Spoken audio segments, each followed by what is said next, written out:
Hi everyone, my name is Carly Bell and I love to do machine embroidery tutorials. And today we are continuing on our sew along journey for the Oh So Delightful quilt from Kimberbell.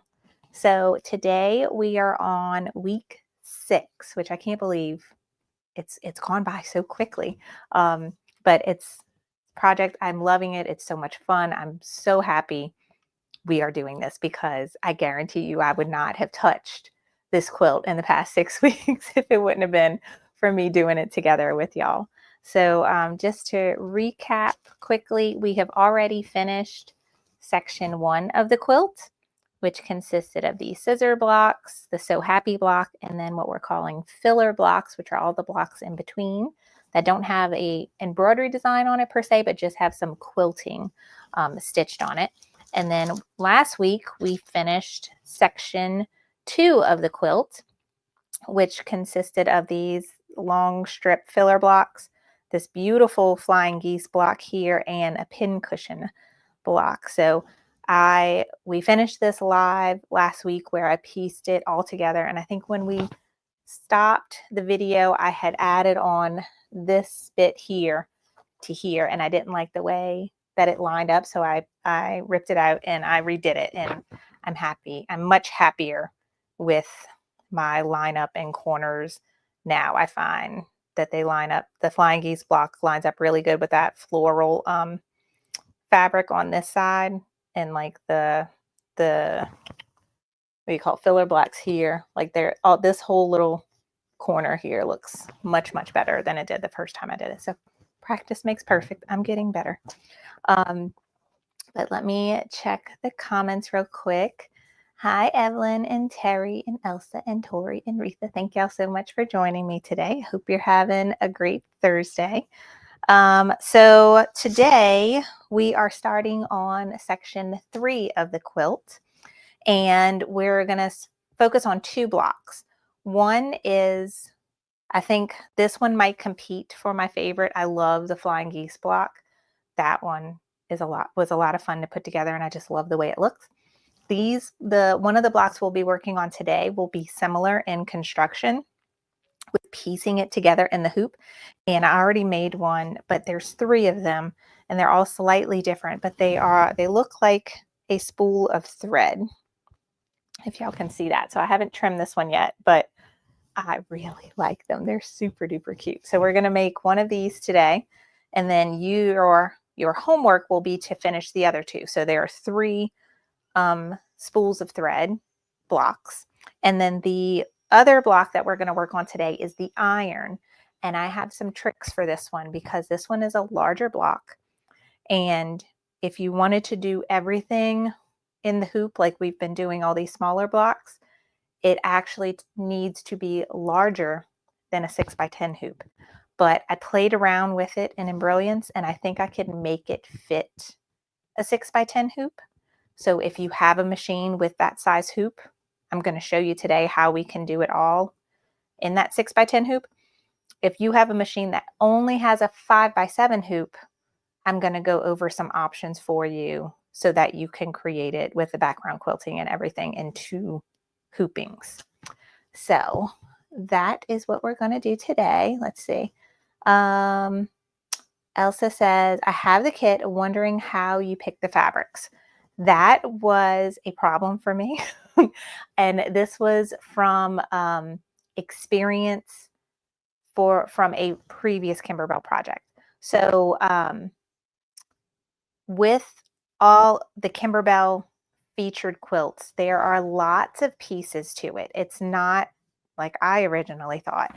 We don't just need this. There are several other things that we need to buy besides the book with the instructions and all the design files. But they offer things that you can buy to make it easier. And for me, one of the hardest things was picking out fabric. And when I originally bought this, I was like, I'm just going to use fabrics around my craft room. And I did that with another quilt. And it took me forever, and I still haven't finished that quilt just for the simple like overwhelm of trying to pick out fabrics to go for each of the blocks. If you are like me with that, you can buy a fabric kit. So that's what I did. And the link to that is in the main page that I have that's all about this sew along. On that page, it should be linked right below the video. It's on my website, and it goes through all the supplies you're going to need for this project and those optional kits that are available. And one of them is a fabric kit. I ordered mine from a quilt shop on Etsy, and I've divvied up all my fabric now for this project, but I still have the packaging from, I bought all the fabric for the bonus project for this quilt, which you can see like along the sides here, the little mini quilts.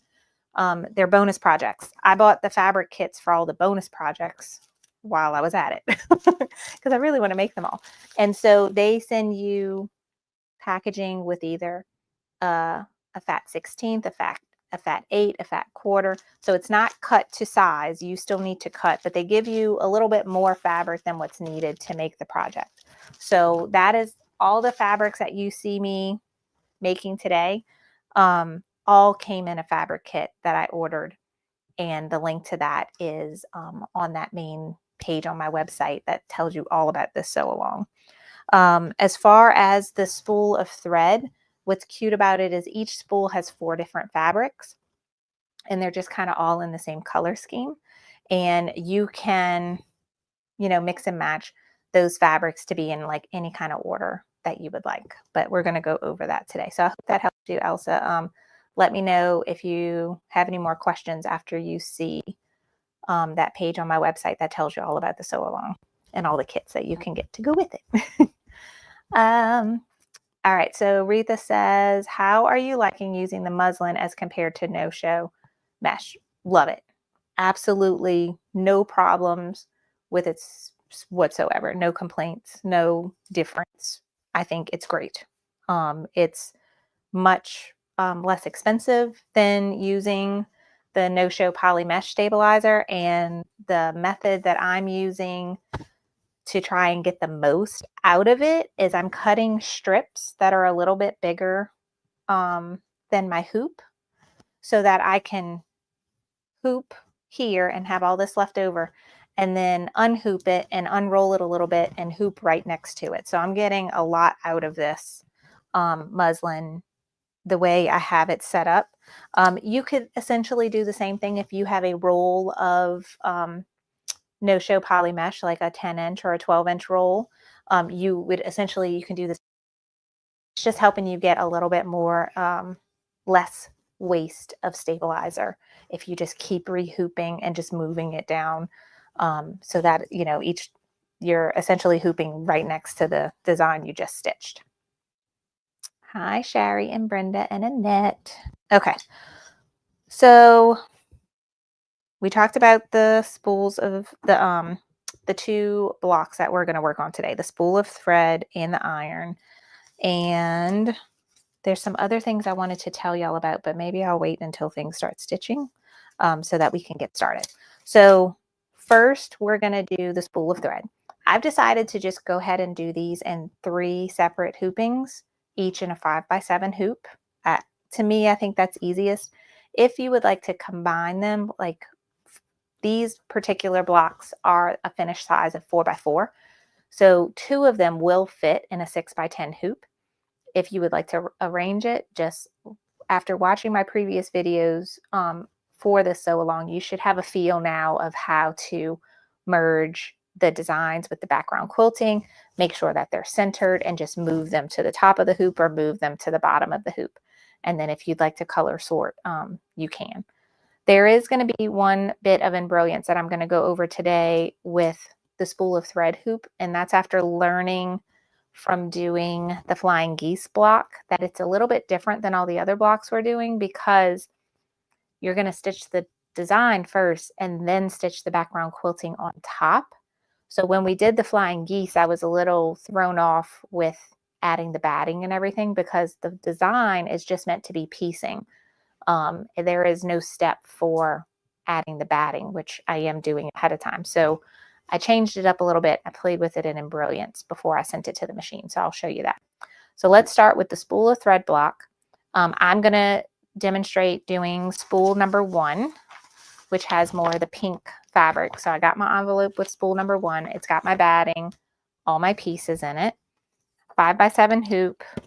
I'm going to hoop it, the muslin. Grab your instruction book. We're going to be on page 17. And grab your cheat sheet that I made for you. We're on page 7 of the cheat sheet. And that's going to tell you spool 1, what background quilting, what color fabric we're using, and what color thread we're doing the background quilting. So those are all the things that I'm going to bring to the machine with me. Some tools that you're going to need for this block are your scissors, whatever kind of trimming applique scissors that you like to use. I like to use my little tweezer ones. You are also going to need a fabric folding pin if you have one. That's just like what we did for the flying geese block, where we're going to be folding pieces over after we stitch them. If you don't have a fabric folding pin, then go ahead and turn on your mini iron, because you're going to want to press each of these pieces after you stitch them so that everything is in place before you stitch the next step. With the fabric, I'm doing the fabric folding pin. I also have a little seam roller that I use in conjunction with it. I have a stiletto by my machine too, just to make sure everything's staying in place without sticking my fingers near the needle. And then your thread colors of choice, and don't forget your water soluble spool of thread that we're going to use to base down the block when it's done. I got a little glue stick by my machine to help keep my batting in place, or you can spray it with spray adhesive. I think that's everything. So let's go ahead and get started on the spool block. And then we will, oops, this one, move on to the iron one after. So this is the one I finished. This was a little piece of muslin I had left. It was enough to do one hooping. So I did it. And now this is a new piece. I had someone, I think, ask on YouTube about these pieces. Basically, you want to make, with this one, I think it's 11 inches tall, and I just cut the whole width of fabric. So it's whatever width your fabric is, just cut just a strip of it. For me, with the hoops that I'm using, 11 inches is just enough to fit a 5x7 hoop where it goes in between the top and bottom. It's like, I probably should cut it 11.5 inches so that it's not so tight. But it also works great when I'm doing the 6x10 hoop, which we'll be doing for the iron, with going this direction to hoop it. And then I have, you know, enough on the sides here to hoop it well. So 11.5 inches, if you're working with brother or baby lock hoops, should be good. And then just cut yourself a long strip of it that you can keep reusing. So here is my 5x7 hoop. Just make sure everything is tight. And now this is ready to go to the machine with my fabric instructions and cheat sheet. And then for this block, I'm doing white thread, which I already have at my machine, and my water soluble thread I already have at my machine. So let's go over there. Oops, wrong camera. That one. I'm not being a good camera person today. All right. If y'all have any questions at any point, feel free to type into the chat. I can't see my computer when I go by the machine, but I'll keep. I'm trying to remember to drink my coffee because it's been sitting in my cup by my desk all morning, not being drank, and I'm tired and have a headache. And coffee's the one thing that makes me feel better. Oh, I still need to go to Embrilliance. I haven't even sent this design to this machine yet, so we need to go back to the computer anyway. All right, that's loaded. I'm gonna go back to the home screen. We need to go to Embrilliance first and make this design. So I'm going to show you my computer. The screen's going to look funny for a second. Okay. So here's Embrilliance. This was me working on, this was spool block number 3. The one we're going to be doing for spool block number 1 is essentially the same, but it has a different background quilting design. And if I look at my cheat sheet, we are doing hearts 5. So what I'm going to do is open up my designs. Let's see. Let me zoom in here and then open this. All right, so I'm going to go back to my folder. Okay, this is my Kimberbell folder. Here's my Oh So Delightful folder. The first thing you're going to want to open up is the spool of thread design, which can be found in the embroidery files. Open up whatever format you want. Go to So Happy. And here it is. So there's only one of them. We are stitching 3 of these blocks, but there's just the one design. So I'm going to double click it, and my computer knows to automatically open this design in Embrilliance. So I have a new tab here with just the spool of thread block. But now I want to add the background quilting to go on top of it. So that's why we add the design first and then the background quilting second. So I'm gonna back up again in my folder, and this folder, so this folder was all the embroidery designs for the quilt. This folder is all of the background quilting designs, which was a separate purchase.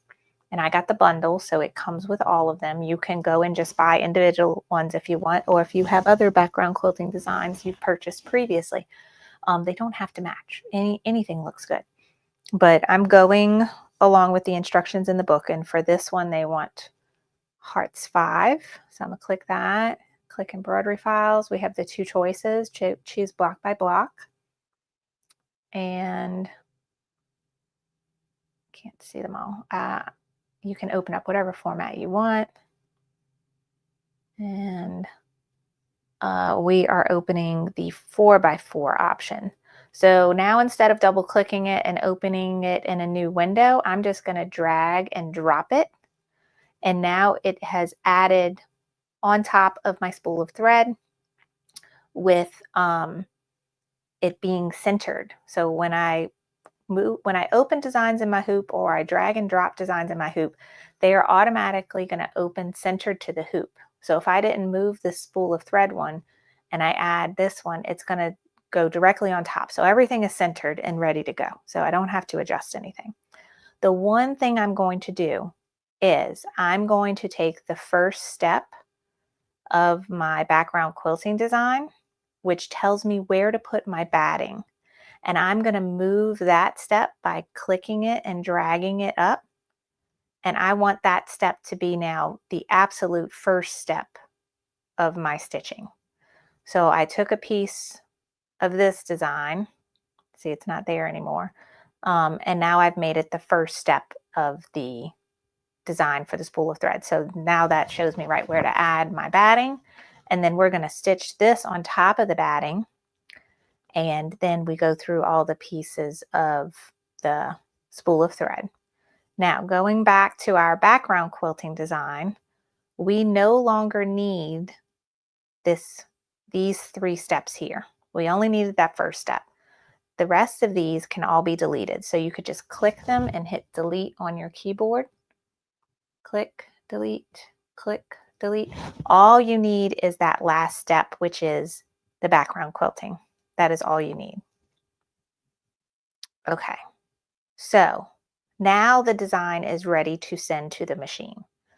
We've moved our placement stitch for the batting to the top, and we've added the background quilting and deleted those other placement steps. All we need is the background quilting. So this is ready to send to the machine. So I'm going to go to Utility, Wi-Fi, and I'm going to name it Spool 1 because that's the one we're working for. And it says file sent to the machine. So now y'all should see my machine. And when I go to embroidery, Wi-Fi, scroll down because it's all in alphabetical order. and I named it spool 1. So I already did spool 3. I got that one labeled in there. Now this one's labeled spool 1. I'm going to click that, hit set, hit embroidery, and it's ready to go. So I'm going to, it doesn't matter what thread color you have loaded. I am going to, actually, I'm going to change it because the background fabric on this one is a white. Again, we have the SP, what is it? The Pellon SF101 on the back, but maybe just to be safe, I'm going to change it to this yellowish color. But essentially, it shouldn't matter what color we do all of these piecing steps in. They're all going to get covered up. I'm always a little paranoid though about like a really dark thread color showing through. So just to be safe. All right, so we've made it to where our first step tells us where to put our batting. So I'm gonna do that, and I got my glue stick and my piece of batting ready. Let's see, I saw somebody ask a question. So Rapid Wild Tales asks, what kind of machine do you use? So the machine you see right now is a Brother Stellaire. The model, they have a couple different Stellaires. This one is called the XJ2, and it is a sewing and embroidery combo machine. I can do quilting, sewing, and embroidery on this machine. I love it. It's one of my favorites. I have several machines in my craft room, and I can safely say this is the one I use the most. As long as I'm not doing clothing. I don't like doing clothing on it. Then I go to another machine. But all of my in the hoop projects, quilting projects, anything flat, towels, napkins, burp cloths, baby stuff that's flat, this is my go-to machine. All right, so I'm just using a plain old school glue stick just to give it some stickiness. And I have pre-cut my batting so that it is the exact size I need it to be, which is 4 by 4 inches. And I'm just going to make sure that's on there. Make sure you're on a good solid surface when you're doing all that so you're not pushing your backing out of your hoop. Now, once that is done, now it's going to stitch kind of an outline of your whole block. This kind of serves as a template showing you where all the pieces are going to go.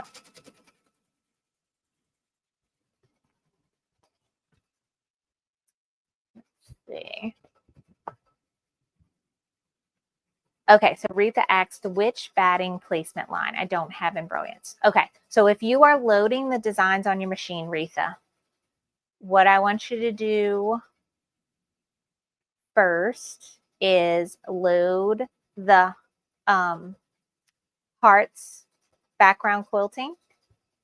It really doesn't matter. You can load either design first, but you're going to load both of them on your machine. And are you familiar with when you add a design to your machine and you open it, and before you get to when you're like still in the editing screen after you've opened it, there's a button that says add, and that allows you to merge another design with it. So that's what you're going to do. You're going to open up either design first, either the spool of thread or the background quilting. And once you have it open and you're still in that editing screen, click the add button and then navigate on your machine to the other design and open it. And it will automatically center both of them. So there'll be one on top of the other. Then in your case, what you're going to do is you're going to hit, once you have both of them, you can go to your embroidery where it's ready to stitch.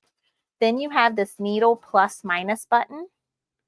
That is your button to navigate through the steps. So what you can do is go and find the first step of the background quilting. That is your batting placement stitch. And go and stitch that step. And then once you've stitched it, you've put your batting in, then hit the needle plus minus button again and go to the beginning of your spool of thread design, and just now everything could get stitched in order, and it won't be till the end where you'll navigate back to the background quilting design, if that makes sense. All right, so what I just stitched was the first step of the spool of thread design, and that gives, like, the whole pattern gets stitched on top of the batting, and then there's kind of an outline stitch showing you where the trim line is going to be for your block when you're done. Once you've done all of this, and here you can see it. I can't see the camera, so I can't see what you can see. There we go. So now that all that pattern is stitched on there, do you see this bottom? This is the spool, and this is the first area that's going to get covered with fabric. We're going to put our first piece of fabric. I don't know why this is, there we go. Our first piece of fabric, we're going to cover up this section here, and we're going to put it right side up. Now, if you look at the example picture, there are 4 different colored pink fabrics for this spool. You can put them in any order that you want, or you can put them in the same order that you have in the example.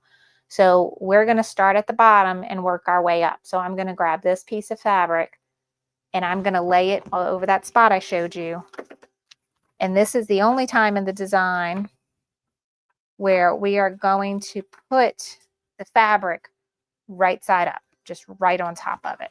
Okay. Every other time after this, we'll be doing it right side down. But this first step for all of these piecing designs is always going to be right side up. And I'm going to cover that section, put my hoop back on the machine. And you don't really have to secure it or anything, but this is maybe if you want to be here with your stiletto and make sure it doesn't move. But it is going to do the first line, which is going to serve down. We're going to trim it, and then it also serves as a placement line for the next step.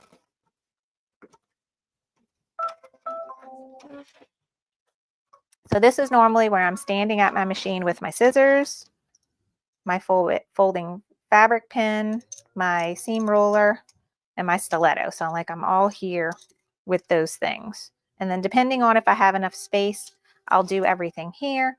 Or if I feel like I need more room, I'll take the hoop off completely and go to my craft table. But to show you, this first step is, this was the stitch line we just did. And now we're going to trim that line. We're going to trim right above it.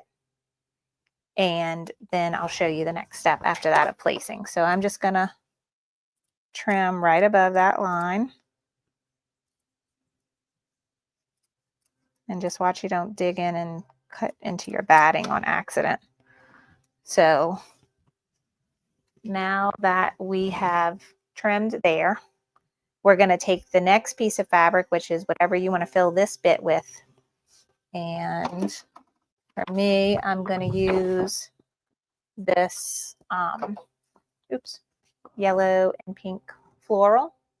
And now I'm going to put it right side down, and I'm going to use this as a guide of right where to put it, like this. So that's how we're going to put it on the machine now. And it's going to stitch the next step, which is going to tack that piece down. And then we're going to flip and fold. Again, you can use your stiletto if you feel like you need to.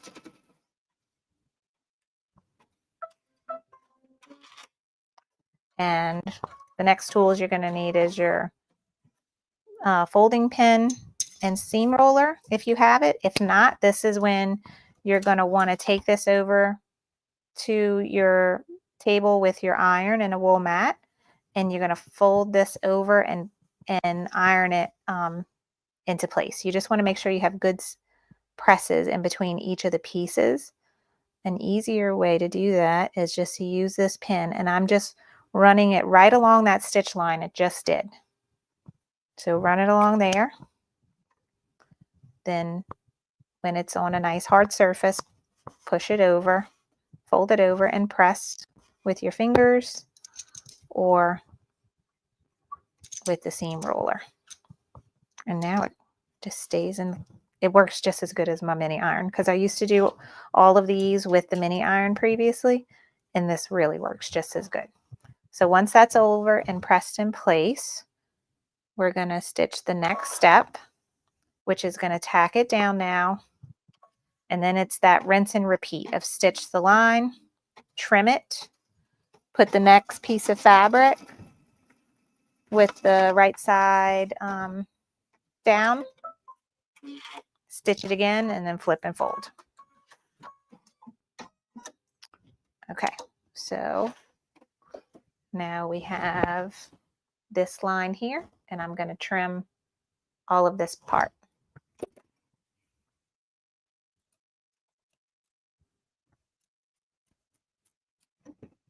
Okay, once it's trimmed, take whatever fabric you want for the next bit. I'm using the dark pink polka dot. Right side down, line it up with that where you just trimmed that stitch line, and then you're ready for the next step.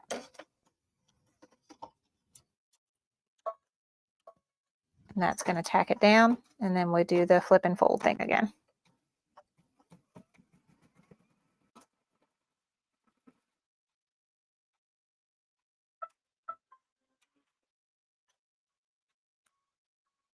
So now looking back, now that we've done a few blocks between the flying geese and now this one, I would say my personal preference, the next time that I do a quilt that has strictly piecing going on and then the quilting gets stitched on top, I don't think I'm going to add the SF 101 on the back of each of these pieces of fabric. I find it makes it a little bit more difficult to fold and get everything in place right, but it definitely makes it more difficult to trim when you, especially like when we get to the sides here and they have multiple layers, it really makes trimming difficult. I've done a bunch of perfectly pieced projects, which is also made by Kimberbell, like this one. This big block. This is an 8-inch block. But I did all of this in the hoop, and you see how everything it's pieced all in the same method we're doing here, and then it's quilted on top after.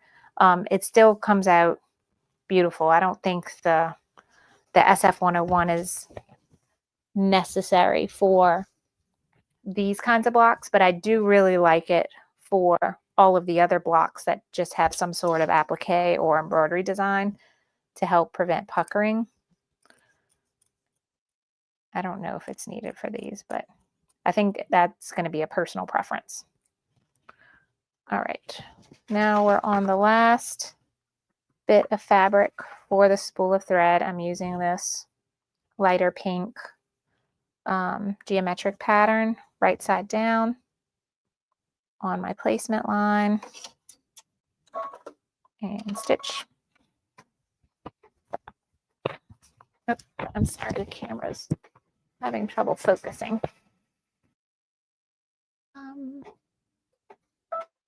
Sorry about the camera, guys. Okay. So Terry says she ordered the muslin, the same muslin I got. The measurements were 63 inches by how many yards you chose. Did you cut that width of 63 inches? Or did I order the wrong size? Yes, I ordered, I don't know. Let me check mine. I ordered, I think, 5 yards. I never paid attention to the, yes. So there's my measuring cutting mat only goes to 34. So yes, it's not quite that. So it's 34 plus 27. That's the width of my fabric. Yeah, that's right. 63. Yeah, so I have the same as you. So that's what I'm cutting, a strip of 63 inches by 11 and a half inches tall. All right, that is done. And let me move my screen. My camera is not cooperating with me today, so I need to pay attention to it and make sure it stays in focus. It seems like I have to keep, if you have any of these kinds of cameras, they have autofocus, and then they have it to where you actually have to touch the screen where you want it to focus. Usually it's on autofocus, but for some reason it has decided it doesn't want to autofocus now, and I don't know how to change it back. All right, so that is folded over. Okay, now the next stitch is going to go down the side, and we're going to start adding the side pieces. So I want to make sure that this stays where I want it. So I'm going to use my stiletto, kind of smooth that out, and it's going to go straight down.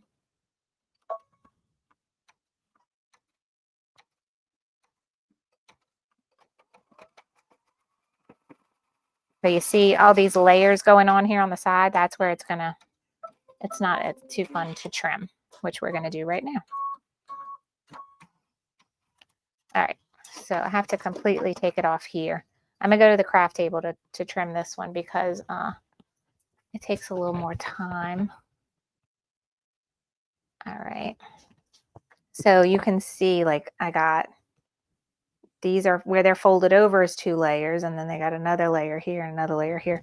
So what I'm having to do is like trim it a piece at a time, but like this one I can't get too easily.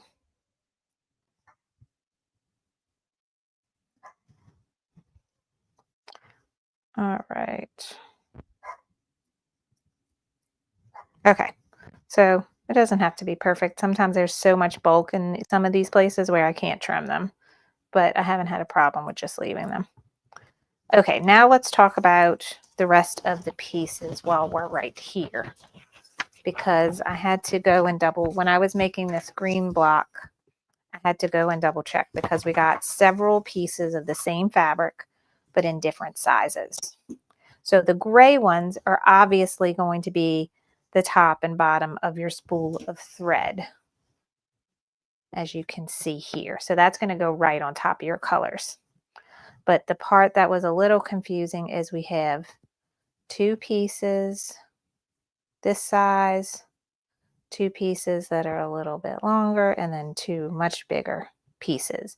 So knowing which ones to put where. And I can say the easiest thing to do is go from smallest to largest. So, or you can stack these in the order that they are going to get stitched out. The gray is going to go in between somewhere. Let me double check my notebook. But that might be the easiest thing, is to stack these in order. So like make it to where this first, second, third, fourth. Then this is 5 and 6.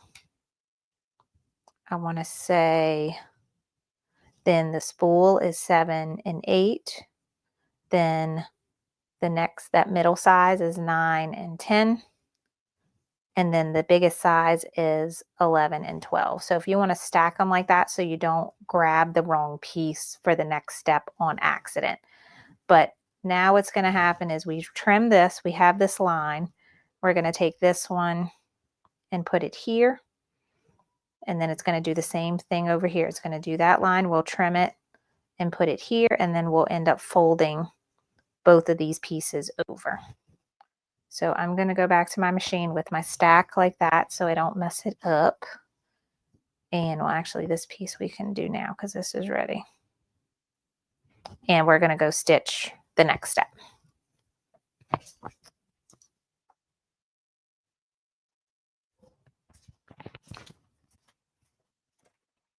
Okay, I'm going to move my stack right here. All right, this is in place.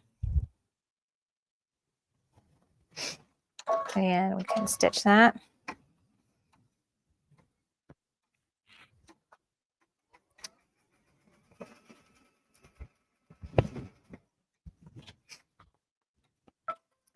And the next step is to fold that over.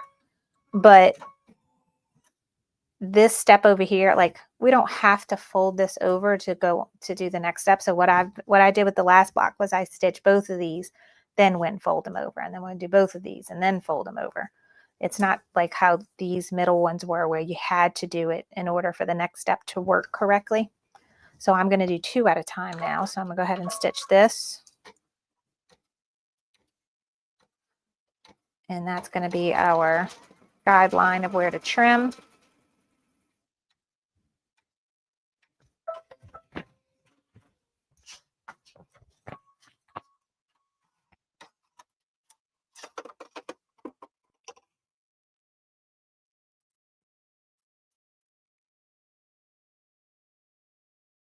Again, a lot of layers. Makes it a little more difficult.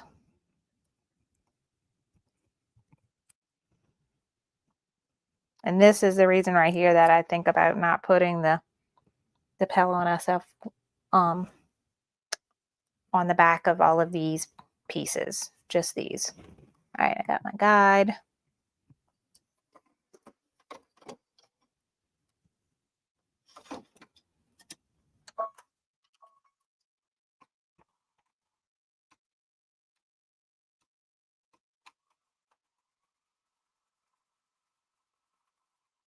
All right, so now that we have both of these done,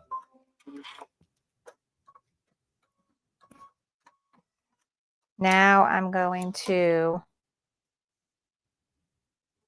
use my pen and do the fold over.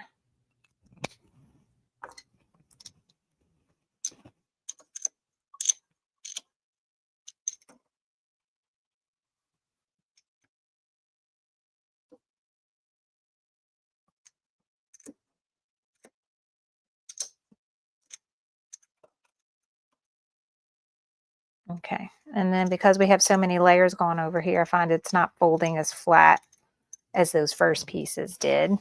So now it's important to use your stiletto to make sure when it starts stitching, it's really flat and holding it right where you want it. So the next ones are going to be the gray for the top and the gray for the bottom. So it's going to go across right now. So I'm just making sure that is in place, nice and flat. And that one is too. Oops.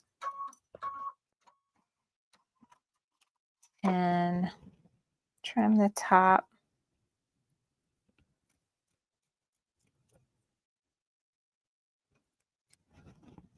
Okay. And now we'll use our gray right side down. Use our guideline as for placement and stitch.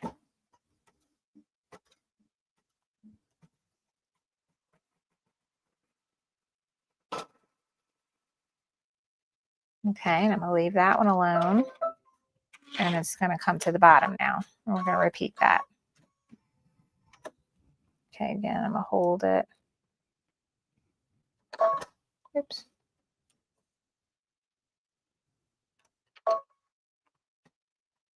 Oh, that's good.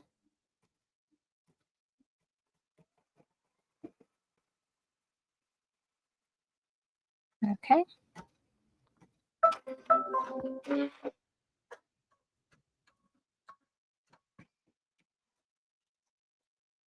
And now we'll trim down here.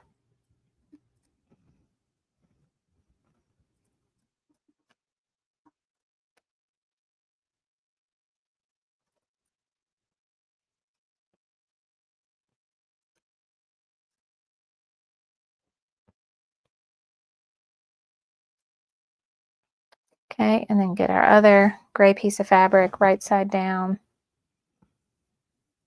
and have it lined up with that placement line and then tack down.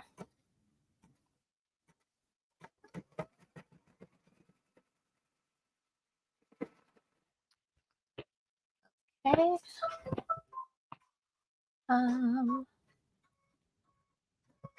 Hi, yay, my friend Marie is here. How are you doing?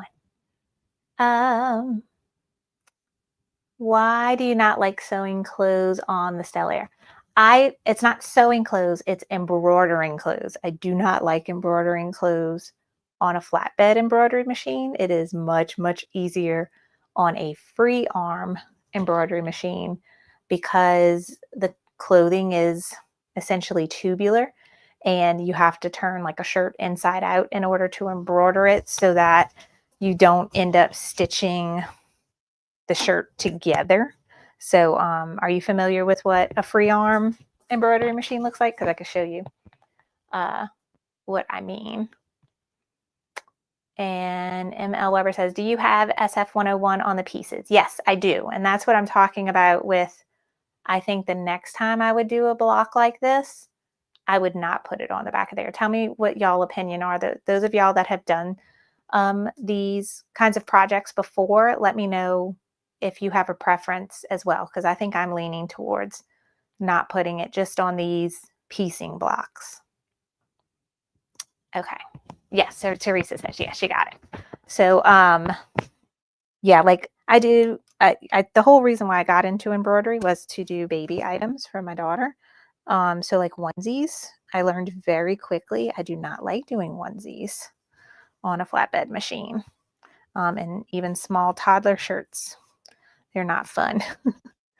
Adult shirts are not bad at all. Those you can work with, you can maneuver um, the material out of the way somewhat easy. But a free arm machine is much nicer to do those things on because you don't have to worry about babysitting it as much as you would on a flatbed machine. Okay, once those are nice and folded into place, then we'll go on to the next step, which remember we stacked our pieces. So now we're on the medium size polka dot pieces and we're going to get a stitch line going down the side. No, the top. I think we're going across the top. Yeah. So I'm going to hold that into place.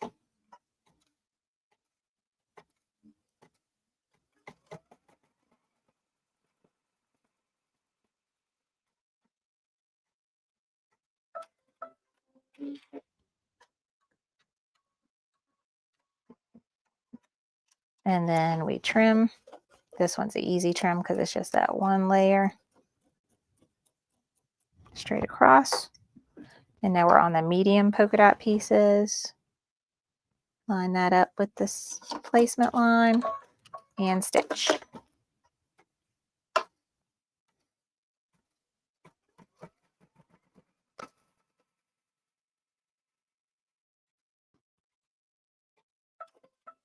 And then we're going to repeat down here. Hold that.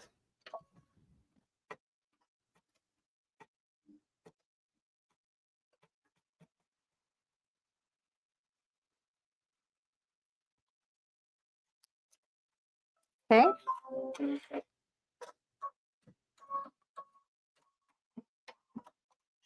And so now we will trim this.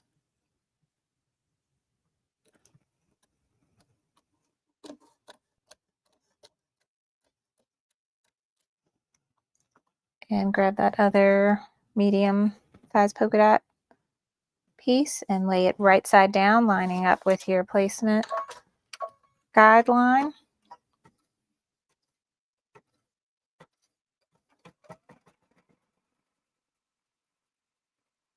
Now that's going to go across and then we fold and press.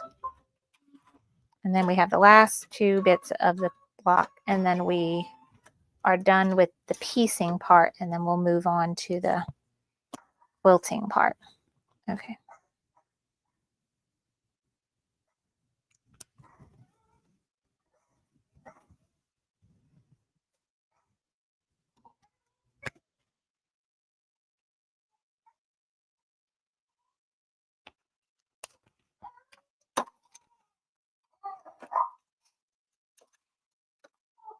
My dog always finds something to bark about. I don't know if y'all can hear him, but he's just fussing away like a grumpy old man. Okay. Those are, now it's going to go from down to up.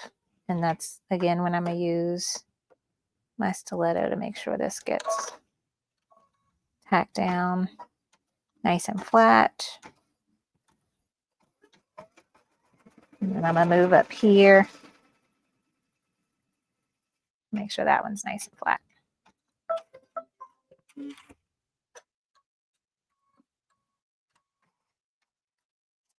Okay, this one's a little bit more difficult to trim because now we have even more layers happening than we did before.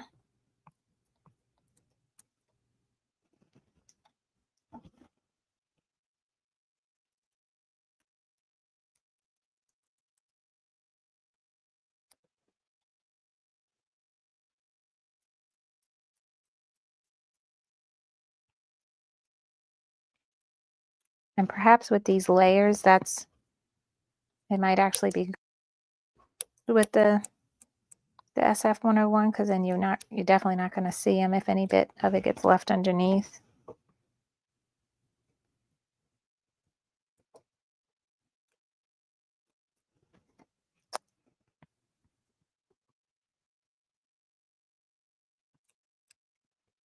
Okay, once that's trimmed, now we're on our last two pieces for this block, and those are the two longest, biggest polka dot pieces.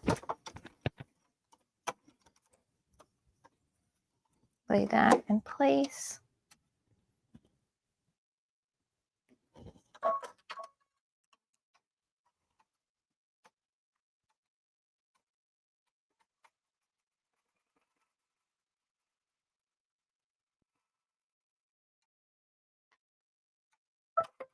And then we can go ahead and switch to the other side and repeat that last bit of piecing before we fold everything over.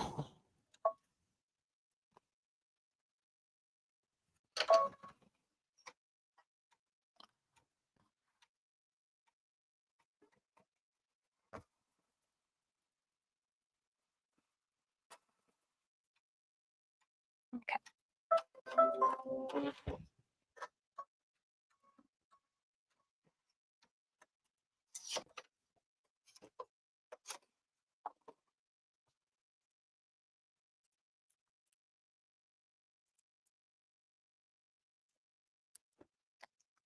All right, last bit of trimming. And then we are done with that aspect. Now I believe this block I'm doing the background quilting in white, but there's another piece that we're going to stitch before that, and that makes it look like there's a little bit of thread coming out of the side of the spool, and I need to look to see what color I want to do for that. Okay, so that is trimmed. Last piece, right side down on your guideline.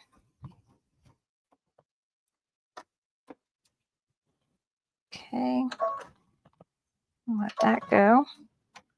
So I'm gonna do it in a pink. I guess I'm gonna do the dark pink. So we are gonna need that. I got my dark pink thread, and then actually the next step is going to be to baste it all down, and I'm gonna use my water soluble thread for that step. 3 steps left then after piecing. First, you baste down the block. Second, you stitch that looks the thread coming out of the spool. And then last is that background quilting.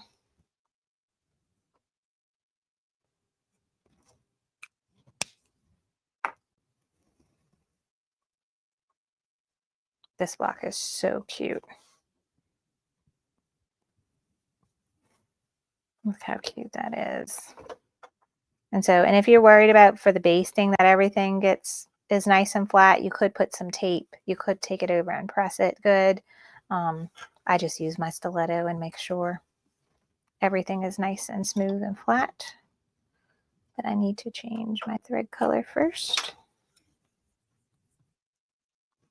So Now, the reason why we're using water-soluble thread here is because we're actually going to remove these stitches before we trim the final block.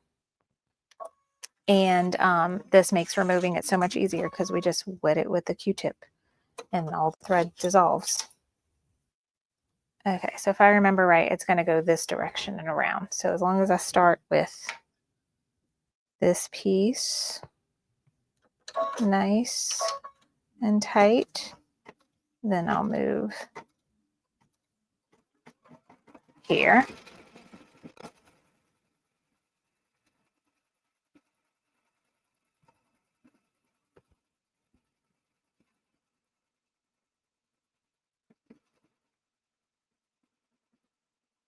There we go. And now that is basted down. And then we do the little accent of thread coming off the spool. You can do whatever color you want. I'm going to do the dark pink.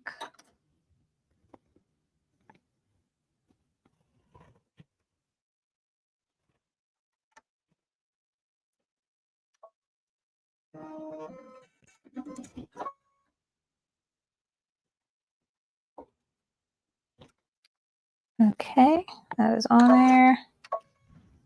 And then I'm going to get my white thread ready for the background quilting after this. That's the last step.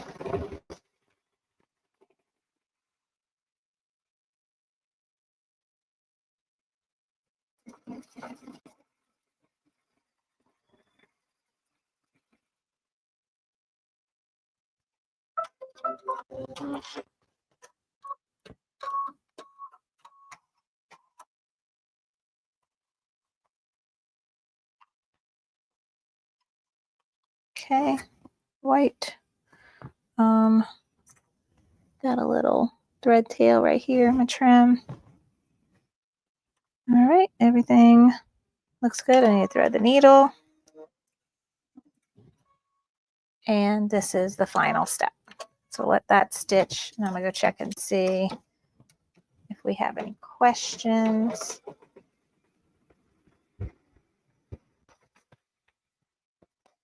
All right.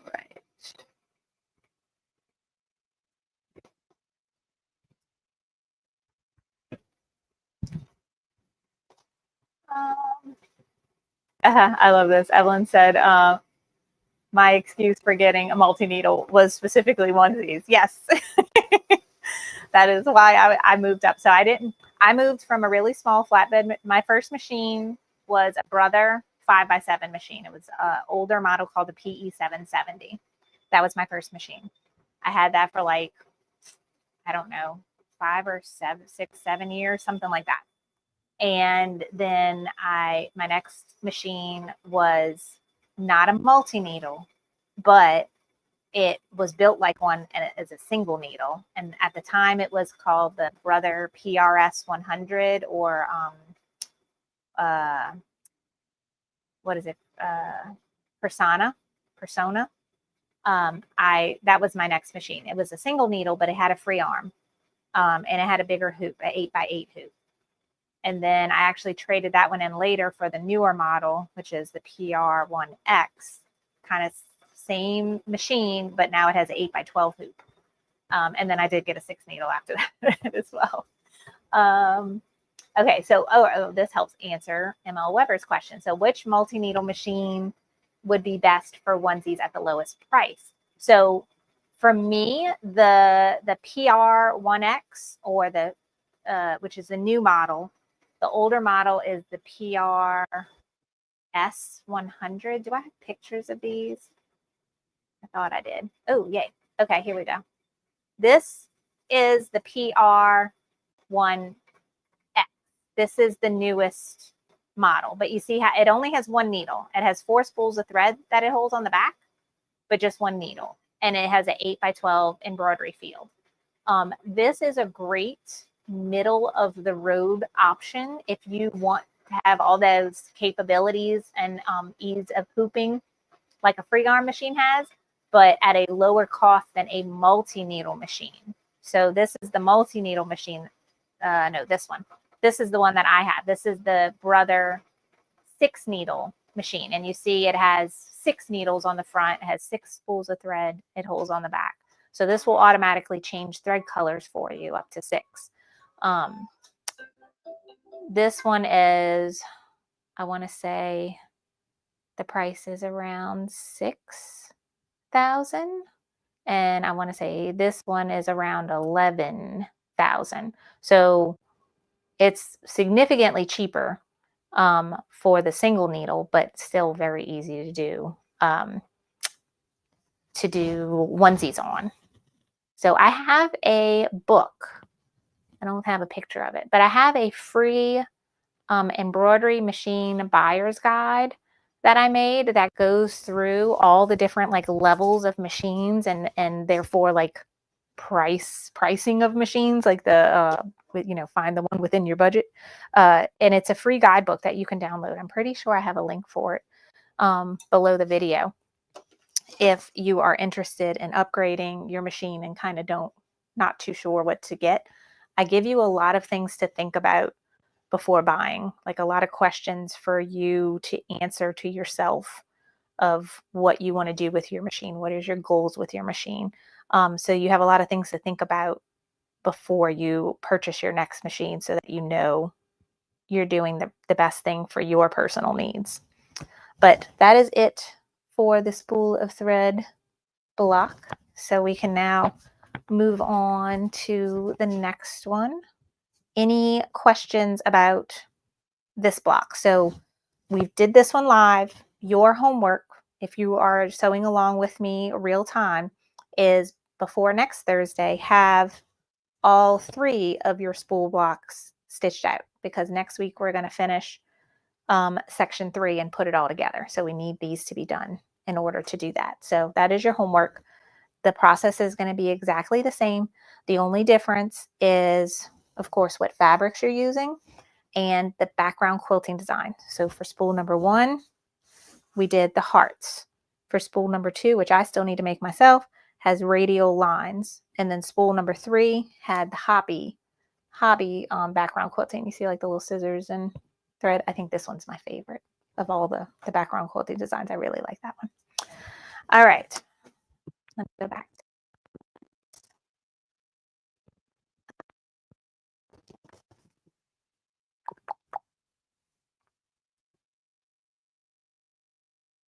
Okay, Patricia was saying, so when she first started using the fabric folding pin, she was actually putting the liquid on the other side of the fabric, or the right side of the fabric. No, it didn't mess anything up. When I started using the fabric folding pin, I was using the purely concentrated solution that they gave us, and I did not dilute it. So I went through most of my bottle within the first round because I did not read the instructions completely, where it says you only put a couple drops, like you fill your pen with water and you just put a couple drops of the concentrated solution. I didn't mess mine up, so you should be fine. All right. Okay. Ooh, I love Teresa. She says, I think I'm going to skip the quilting on the spools of thread. Rebel, Teresa, you are a rebel, and I love it. I think they are beautiful as they are, and they don't need background quilting at all if you'd like to just admire your piecework. I think that's a great idea. Okay, what color is the top and bottom of the spool? Not the polka dots, but the other. That's like a gray color. But if you are using your own fabrics, you could use even a tan. They have, what did I buy recently that came with, I think it came in the embellishment kit for this thing. Let me look. I saw something somewhere that looks like wood grain. Yeah, it comes in the embellishment kit for Oh So Delightful. I think it's vinyl. I think it's like a faux leather vinyl. And this is for one of the bonus projects. But look, it looks like wood grain. You could use that. If you find something else like that, you can use that for your top and bottom, and it looks like wooden spools. Isn't that cute? I forget which bonus project that one's for, but it's something, I think I'm pretty sure it's with a spool of thread. I think it's a spool of thread mini quilt. Okay, what else do we have questions? Yeah, so yeah, Patricia says we're going back to the machines. The PRX one is probably the cheapest, but it's not a multi-needle.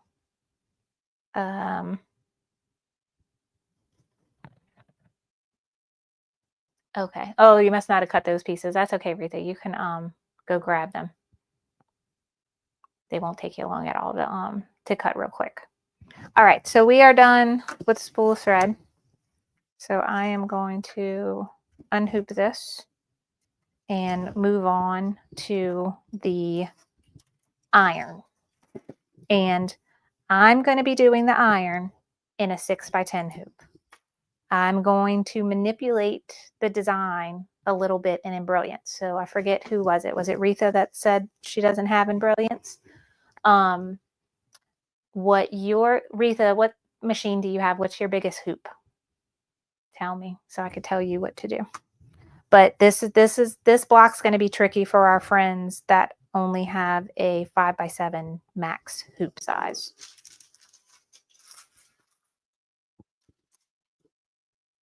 You're not going to be that behind.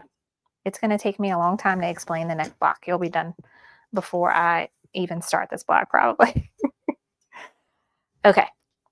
Yeah, but tell me what machine you have so I can guide you for the next block appropriately. You have an 8x12. Okay. I think that will fit. We'll play with it in Embrilliance. I'm pretty sure I did it in a 9.5x14, but I don't have an actual 8x12 hoop for my machine with the Stellaire. They make them. I just don't have one. My biggest hoop is the 9.5x14. So I never checked to see if it could fit in an 8x12. So let's go look. All right, so I'm just hooping the 6x10 hoop for my next block. And now I'm going to bring you to Embrilliance here. Okay. So let's talk about the next block. The next block, the final size, let me check my cheat sheet. We're now on page 8 of the cheat sheet, and the top option is iron. And the final size is, well, the final cut size is 4.5 by 10.5. So it's just long enough where it does not fit in my 6x10 hoop. But it's, ooh, what did you said? 8x12? Yes, it should fit in there. Let's go ahead and open up a new screen and change it. I'm going to do this one as a 6x10 hoop. And then I'm going to open another one and put it as a, which one's 8x12? No, it's 9x9. 8x12. 200 by 300. Apply. And let me turn it. Okay, so this page has a 6x10 hoop. This page has an 8x12 hoop. So let's try both options. So with Retha, you're just, again, doing the same thing like you did for the other block. You're going to upload both designs on your machine. And with this one, we do the background quilting first. And we need zigzag 2 4x10 vertical. So going back to my file, zigzag.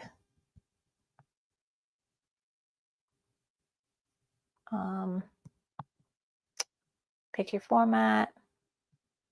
This one doesn't offer a clear blue tile option, so that's going to be another thing we're going to talk about in a second. What do I want? 4x10. 4x10 vertical. See, this is 4x10 horizontal. I want this one. So I'm going to drag and drop.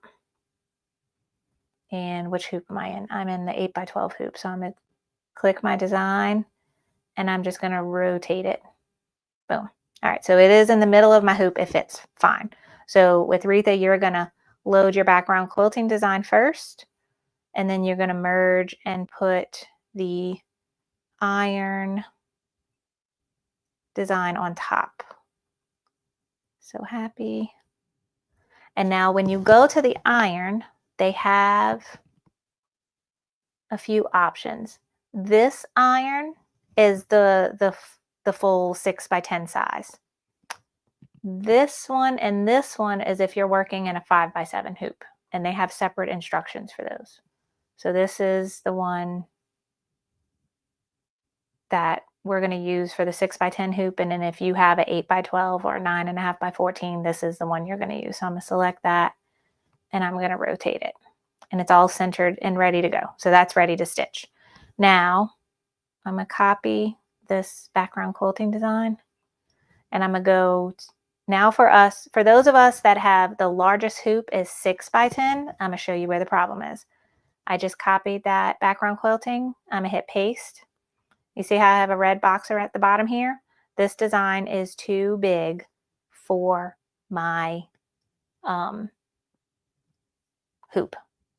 I cannot do this in a 6x10 hoop just because, and it's not because of the block size, it's because of the tack down stitch and the quilting for the background fabric, which in my personal opinion is not necessary.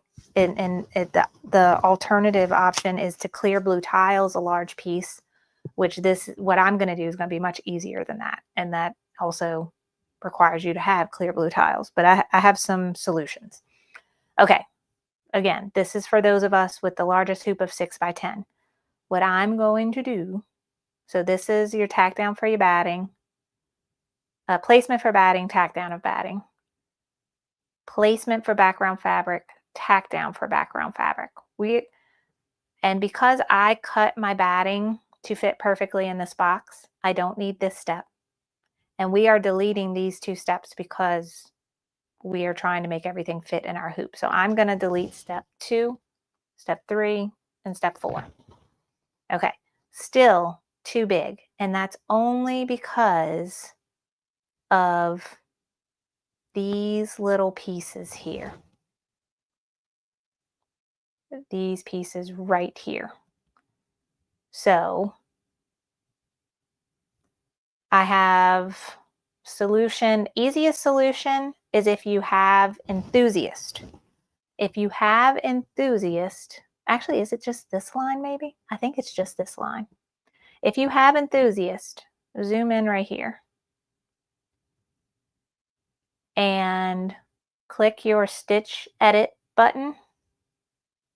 And you see that, how it's highlighted right here? I'm going to click that and hit delete on my keyboard and click that and delete. Okay, but it's still, I'm trying to remember what I did earlier. I think some of these are going outside. This whole line here needs to get moved over. So another thing with enthusiast is I can just grab these stitches and move them in. So I can grab the lasso and just draw a circle around these stitches and see how they're all selected. And I'm just gonna knock them in right there. This really doesn't matter. This is outside of the block. This is just allowing it to be continuous. So I can do the same thing right here. But if you've been debating on buying Enthusiast, there are lots of times you're going to use it, trust me. And I just moved that in. Okay, now that's inside the line. This stitch I can just delete. This stitch, delete. This stitch, delete. Okay, now moving over to the other side. I'm going to grab these and move them in. And I'm just keeping an eye on this red box down here. That's what's telling me something's not fitting. And I know once that's not red anymore, I'm in the clear. Boom, red box gone. So let me get, so that is with Enthusiast. I did not manipulate the overall stitching at all. I did not manipulate it. All I did was manipulate the ends where it really doesn't matter. Okay. Now, then you would go and add the iron design on top of it. And I need to rotate it. And that's not too big. Now this is ready to send to your machine. Okay.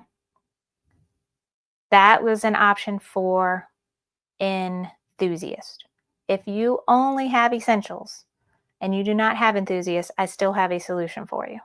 So this is for our friends with a 6x10 hoop, but only have Essentials. Again, I'm going to go copy this background quilting design instead of opening it again. Paste. And, oh, I'm not in the right hoop. 6x10, apply, okay. All right, so back at square one, we're going to delete steps 2, step 3, and step 4. And we're just going to select this one. And I think one thing that would make it easier is just starting by going to the stitch simulator and go, that's your placement stitch for your batting. You see these that first stitch right there? Let me go one more. Right there. Get it to where your crosshair is now in your hoop. You've gotten this, and then hit the stop button and change the color to anything, doesn't matter. Okay. I have now isolated just this, and I can hit delete. Okay. Now, we're not done yet. Everything else is still, all of these pieces on the edge are still a little going outside of our hoop area. Now we're going to manipulate it, but just a smidge. So like come in here, highlight just your background quilting design, and just move it over a smidge. And then go over here. All we're doing is making our zigzags a teeny bit tighter. Boom. That might even be easier than using Enthusiast. The only thing with Enthusiast is we're not changing how tight those zigzags are. Now everything fits. Look at that. Isn't that easy? So that is for your 6x10 max hoop size. If you only have Essentials, that is how you can make this design work. And then we still have to go and bring the iron in, rotate it, select it, rotate it. Everything is centered. This is ready to send to the machine. So let me go to and then iron and okay. All right.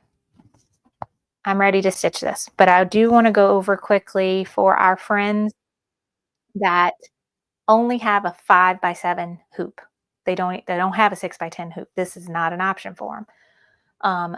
Then your option could be to only stitch the iron, and it's done in 2 pieces, and there are instructions on how to do it. You still use the same big piece of background fabric, but you're splitting it up into 2 hoopings, and don't do any background quilting on it. That would still look great.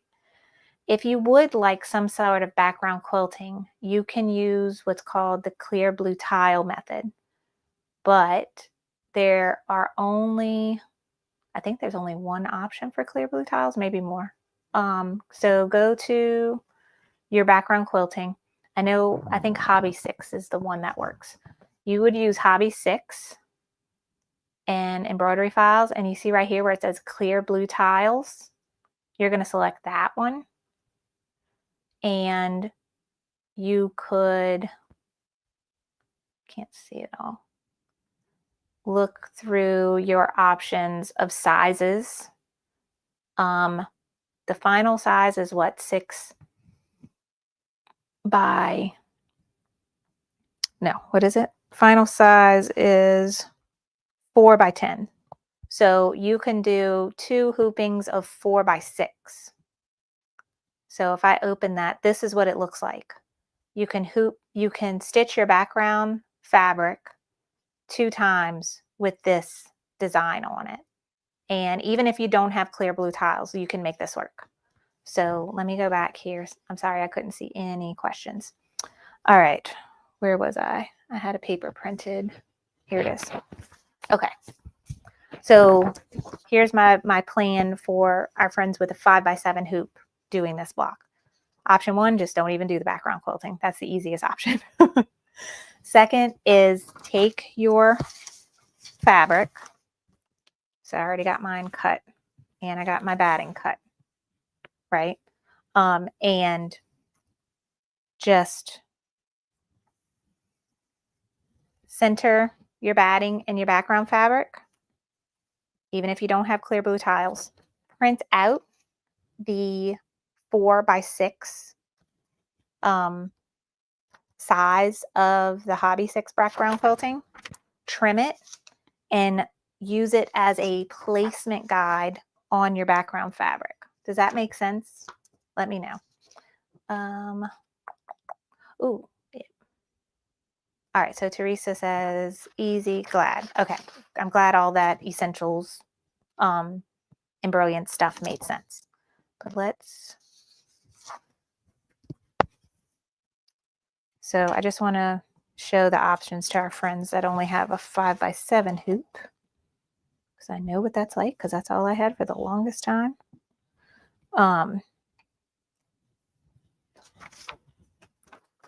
Now I did buy clear blue tiles and I love them.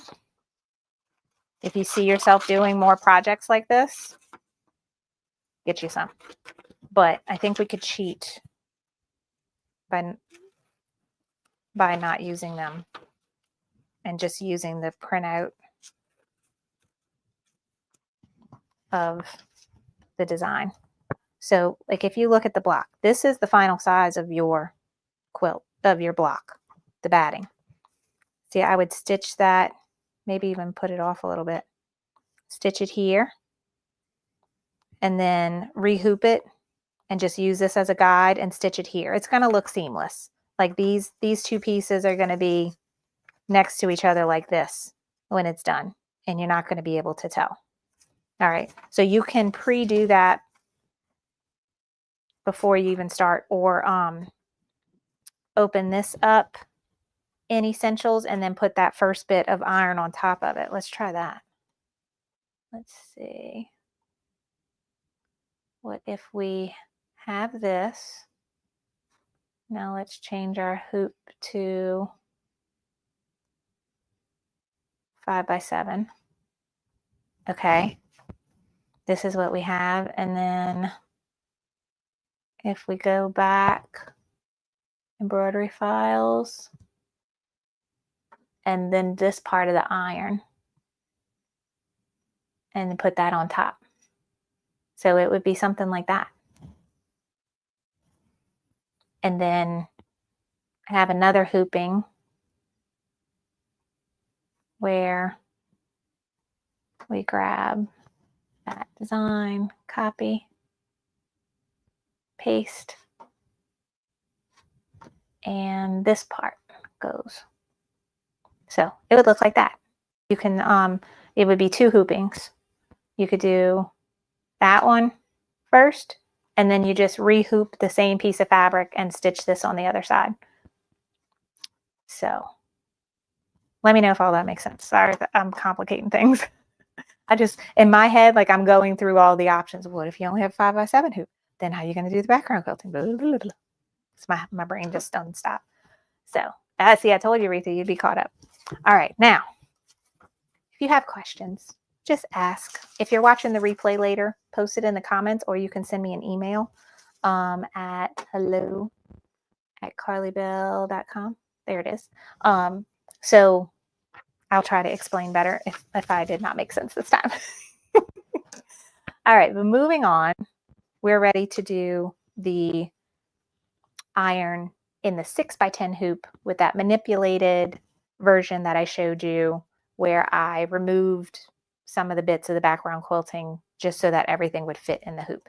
So I'm going to go to the machine now with my 6x10 hoop, my envelope with all my stuff, and my cheat sheet and my instruction book, and let's do that. All right, and I sent the design over to the machine, I think. All right. So here we go. Load that and go home. Embroidery, wireless.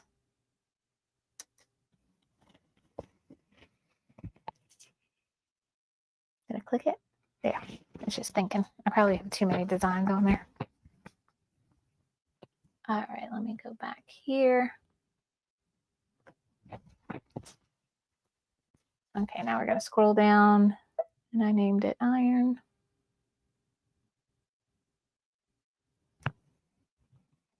Here it is, iron. Okay.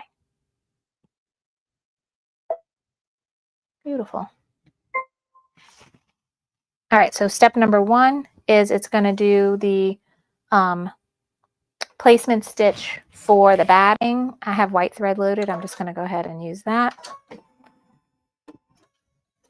And I need to remind myself, oh, I'm doing my background quilting in white too, so that is loaded.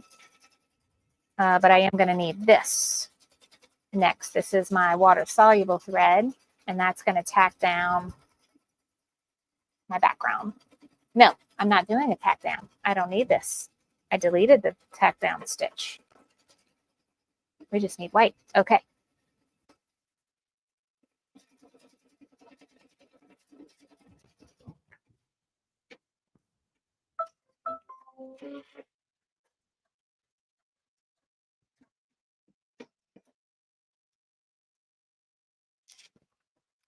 Okie dokie. So I have my guide for where my batting is going to go. And I'm just going to put a little bit of glue.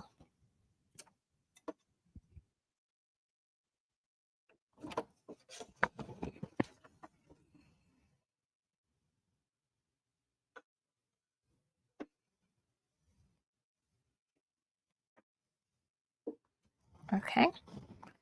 And I'm going to put that in right in its spot.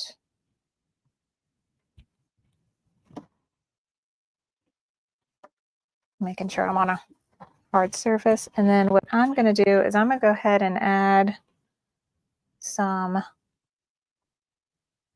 glue to the edges of my background fabric, since I am not doing that, what is it called? Basting stitch. That's going to help that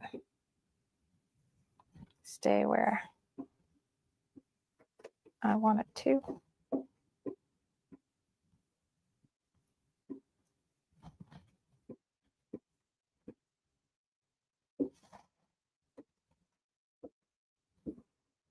Okay.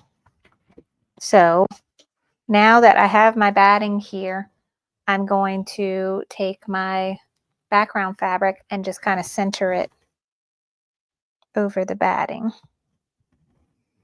And I'm going to rub in where I put that glue so that it stays. Okay. Now that is there. And my next step is my background quilting, which I'm doing white, and my white thread is loaded. And we go. That's ready.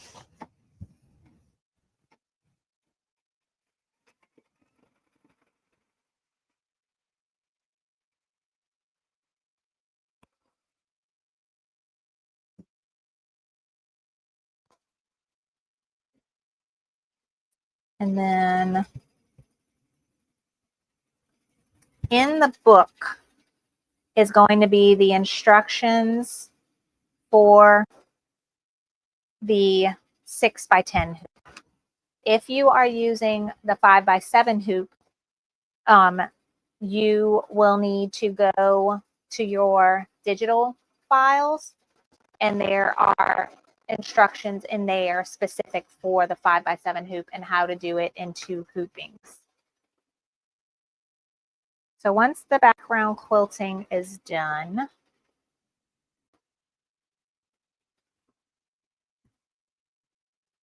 we need some cord. So there's like a piece of this design that is, it looks like the cord for the iron. So step number 1 shows you where to put the cord. And then we're going to tape it in place, and then it's going to tack it down. So I need embroidery tape, and I don't have that cord in my, it came in the embellishment kit, but I never put it in my envelope for some reason, so I got to go find it. Oh, because I have it here. I see it. I put it in another envelope. It's also needed for the pin cushion block. So I have it all in here.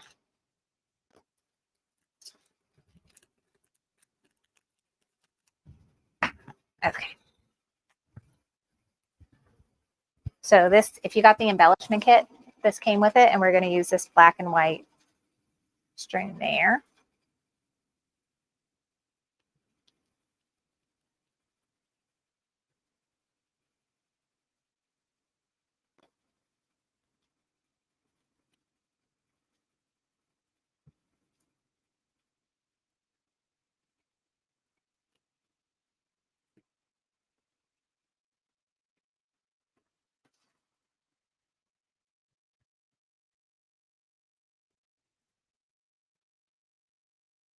I guess we use the whole thing because it's only one little short piece.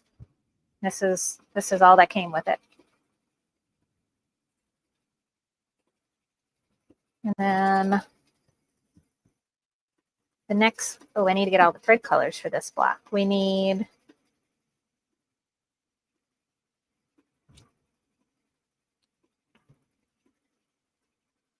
can't tell if that's a dark gray or the light gray. That's the light gray. We need light gray, black,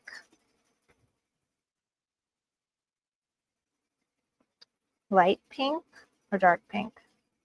One of the pinks. Dark green, and that's it. So light gray.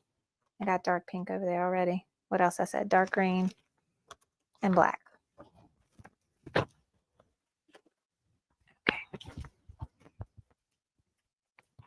So I am going to go ahead and load the light gray.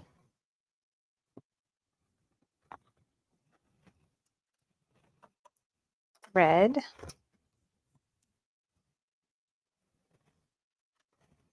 And the next step is the placement line for the little twine that we're going to put on there.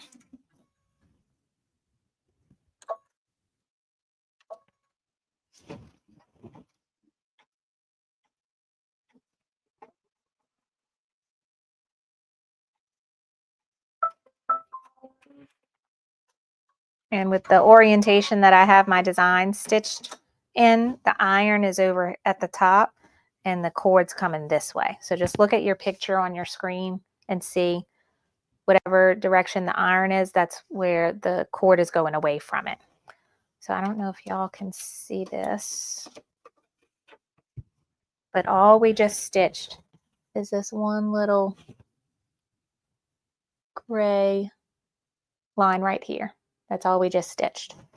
And I'm going to take my little cord and just tape it, and it's going to stitch right on top of that again. Okay. All right. Oops.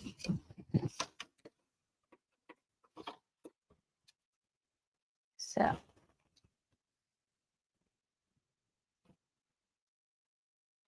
little thread tail, trim real quick.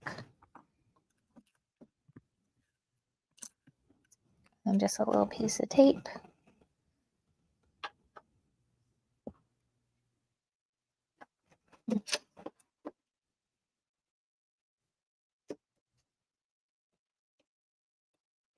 Okay, and then that's going to stitch pretty much the same thing again, and that's going to tack down that thread.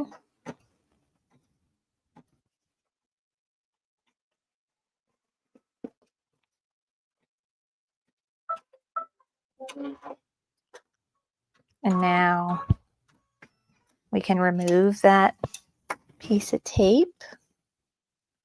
And they say actually to tape this going away, but I don't think I need to right now.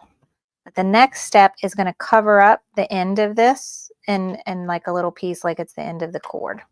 So that's again with the light gray. So go ahead and do that.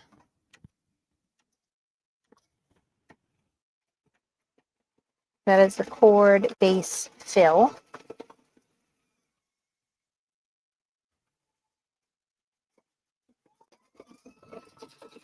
And that kind of covers up that tack down of the twine. That's pretty cool. So you don't want your twine to go much further than your tack down stitch because it needs to get covered up with this fill stitch here. So if you made it too long, it's going to end up poking out here.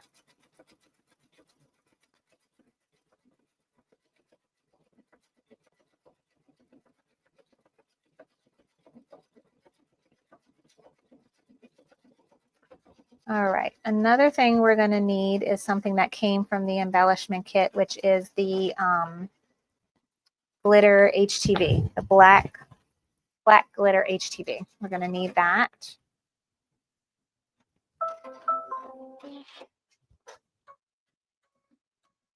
Okay, so now that twine is covered up and we have this little filled in piece here. So again, we're just going to leave this kind of out of the way, the twine here. The next step we can do with any color thread, and that is the placement for this bit of applique.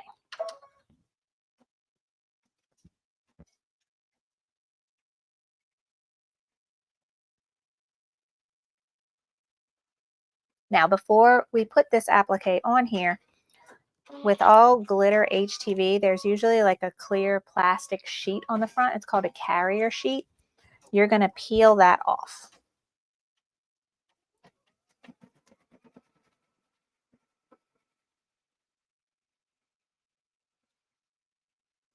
So it should, it's a little bit hard sometimes to get started, but it should peel right off. What did I do? So this should peel right off. And there's your glitter HTV. And you have your placement stitch here. This is showing you right where to put this. So I'm just going to cover this whole piece up here. And the tack down says we should do it in black. I don't know. Let me just follow the instructions. Normally tack down could be done in any color, but I've never stitched this design before, so I just want to make sure I don't mess it up.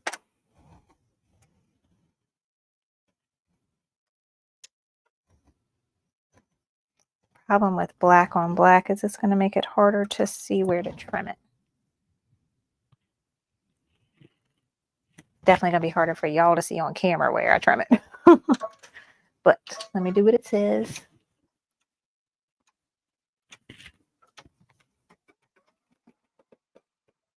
Did I thread the needle? I didn't thread the needle. Okay.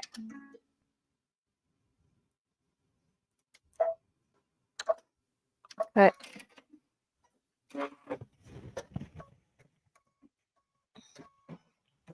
okay, let's actually thread the needle this time.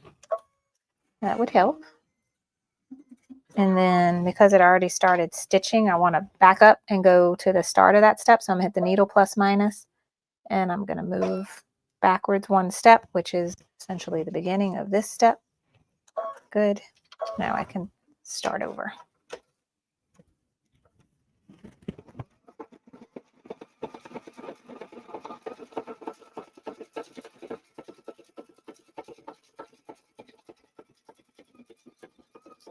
I'm looking at my iron. I think I'm going to do the light pink thread versus the dark pink thread. Let's see how that looks. So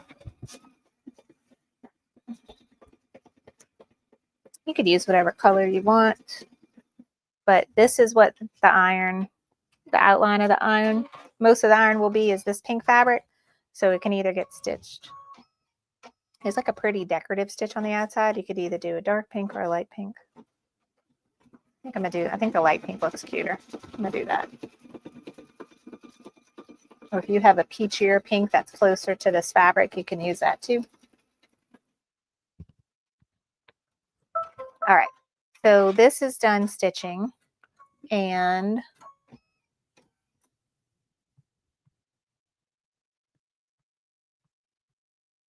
we are going to trim it. Like I said, it might be hard for you, but why didn't you cut? Okay, let's go back to the craft table and trim this. Okay, there's our twine coming up. You can see how cute and oops, let me not mess this up. See how it's covered right here? It just comes out. All right, I don't know if you can see the outline stitch. It'll come, you'll see it when I start trimming it. But there are two pieces we need to trim. Of course, all of this outer piece, and there is a hole. I'm gonna start with the outer piece.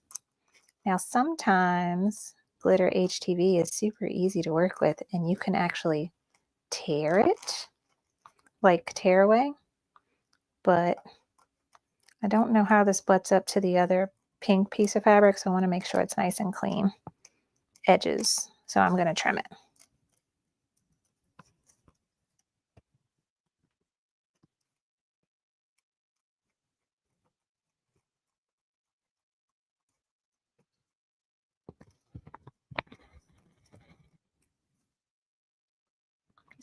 Okay, so that was that outer piece.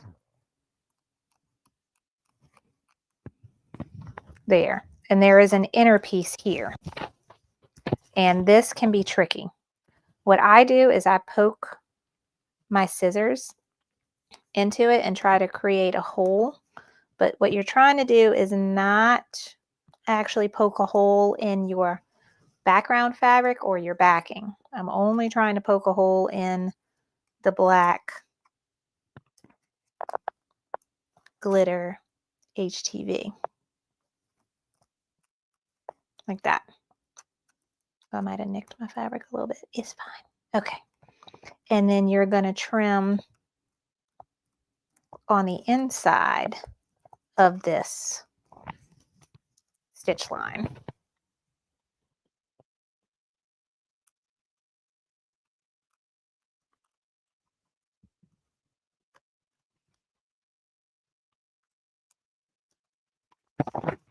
This is always tricky to do with any appliques, is when they have a hole, especially like applique letters, like when you have an A or a B and you have that inner piece. It can be tricky not to cut into your shirt when you're doing it on shirts. You definitely don't want a hole in your shirt.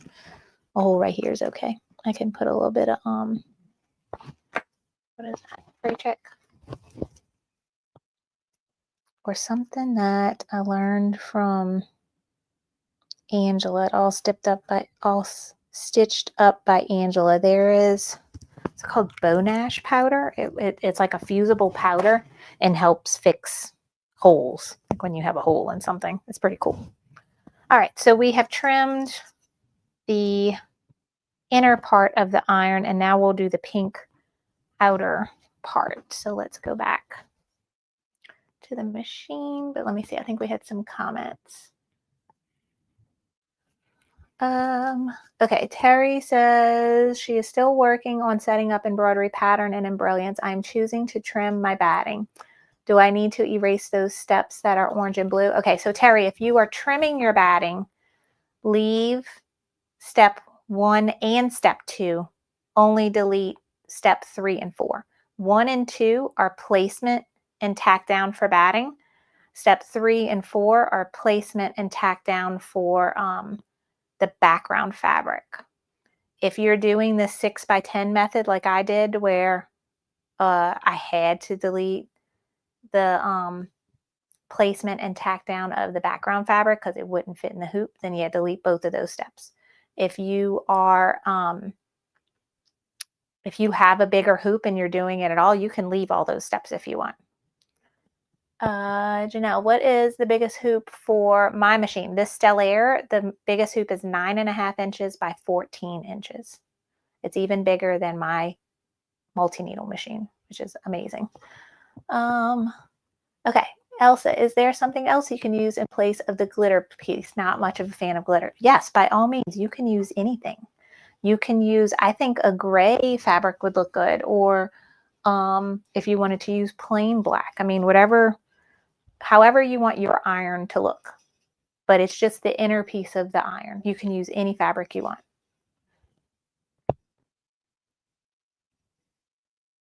Oh, Terry, you're working on the spool piece. Okay, so not the iron piece, the spool piece is where you're talking about. Yes. So with what you're doing, you could leave all the steps of the back. Oh no, the spool, we need to move it first. So you need to move the blue and the orange first 2 steps of the background quilting to be first in your spool pattern. So remember how we opened the spool pattern first and then we open the background quilting fabric pattern? Move steps 1 and 2 of the background quilting to be the first steps before the spool starts stitching. And then you just delete the step 3 and 4 of the background quilting. You don't need to have additional steps for the fabric. That's already done in the spool design. Does that make sense, Terry? Let me know. Okay, I'm going back to my machine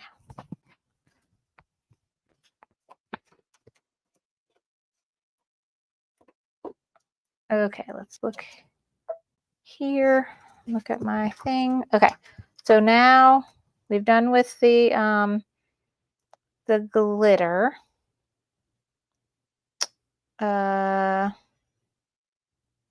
And now we're going to do the rest of the iron, and that I'm doing in light pink. So I'm going to go ahead and change my thread color to light pink.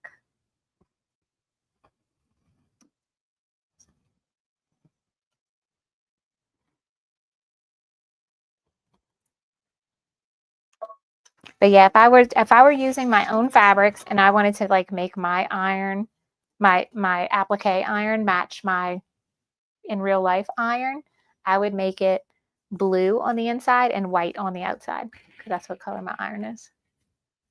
All right, so pink thread. I actually threaded the needle. All right, now is the placement stitch for where the pink fabric is going to go.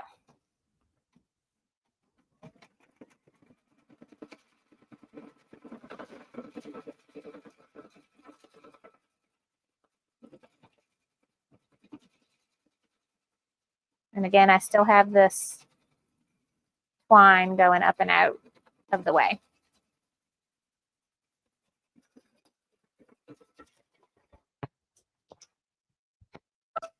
So there is my placement line.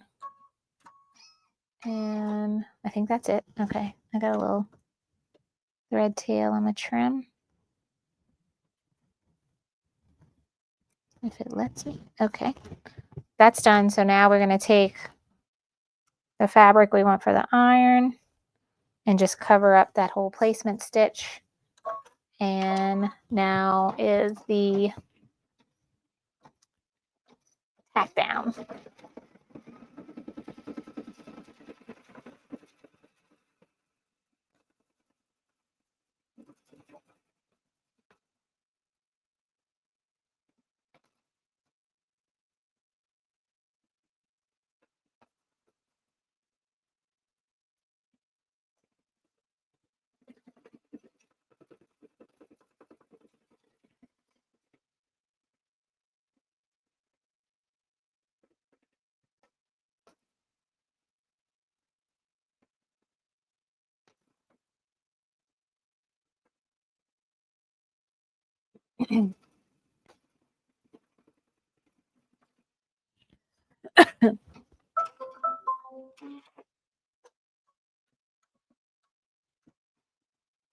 All right, and now we're going to trim that.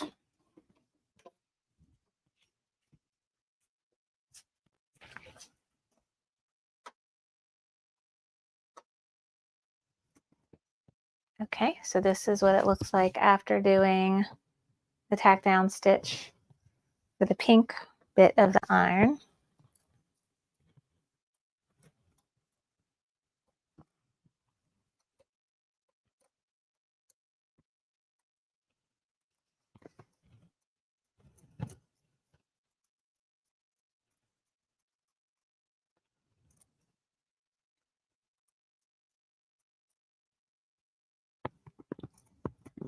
Now once we trim that inner piece, then all the black glitter is going to show through.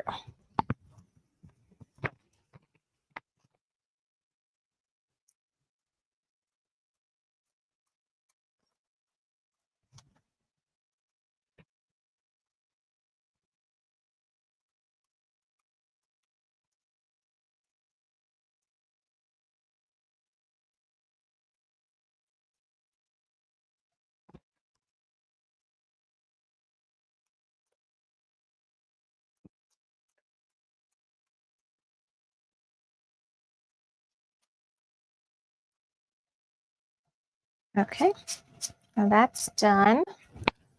And I believe the next step is going to be like a decorative stitch going around the raw edges of the pink fabric. All right, so we can go back to the machine. Let's see, I'm seeing questions.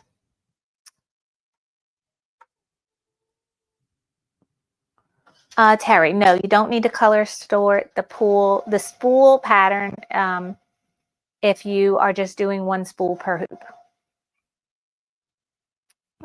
Rita said she didn't get her cord real centered, but I guess it'll be okay. Yes, as long as it's in that tack down line, it should be fine. Yeah, as long as it got covered by that little tack down, it doesn't have to be right smack in the center of it. But yeah, it's going to come out of this filled piece. But now y'all can see my iron, and the next step is, yes, a decorative step. I'm doing with the pink thread, going around all the pink of the iron. Then what happens after that? Then we go back to gray for the gray accents on the iron. I got my gray thread. And then after that is the wording that I'm going to do in dark green. And then we go back to playing with the cord again. So just a lot of stitching. So while this is stitching, because this is going to take a few minutes, and I think it's all good. I could leave it here. I got this out of the way. I'm going to tell y'all about some other stuff that I got going on in future sew-alongs that I want to do. And I may start working on a little bit sooner than I originally planned. Wait, I got some stuff I got to pick up here. Okay. I need some coffee. Hi, where's my coffee? I left it. So we are getting through this quilt, and it's going great, and I'm loving it. But I got some other things, and I kind of want to start them early and not wait until this is finished. So as y'all may have learned by now, I tend to stalk the Kimberbell website deals of the week to see what's coming out next as far as what's on sale, because I'm all about a sale.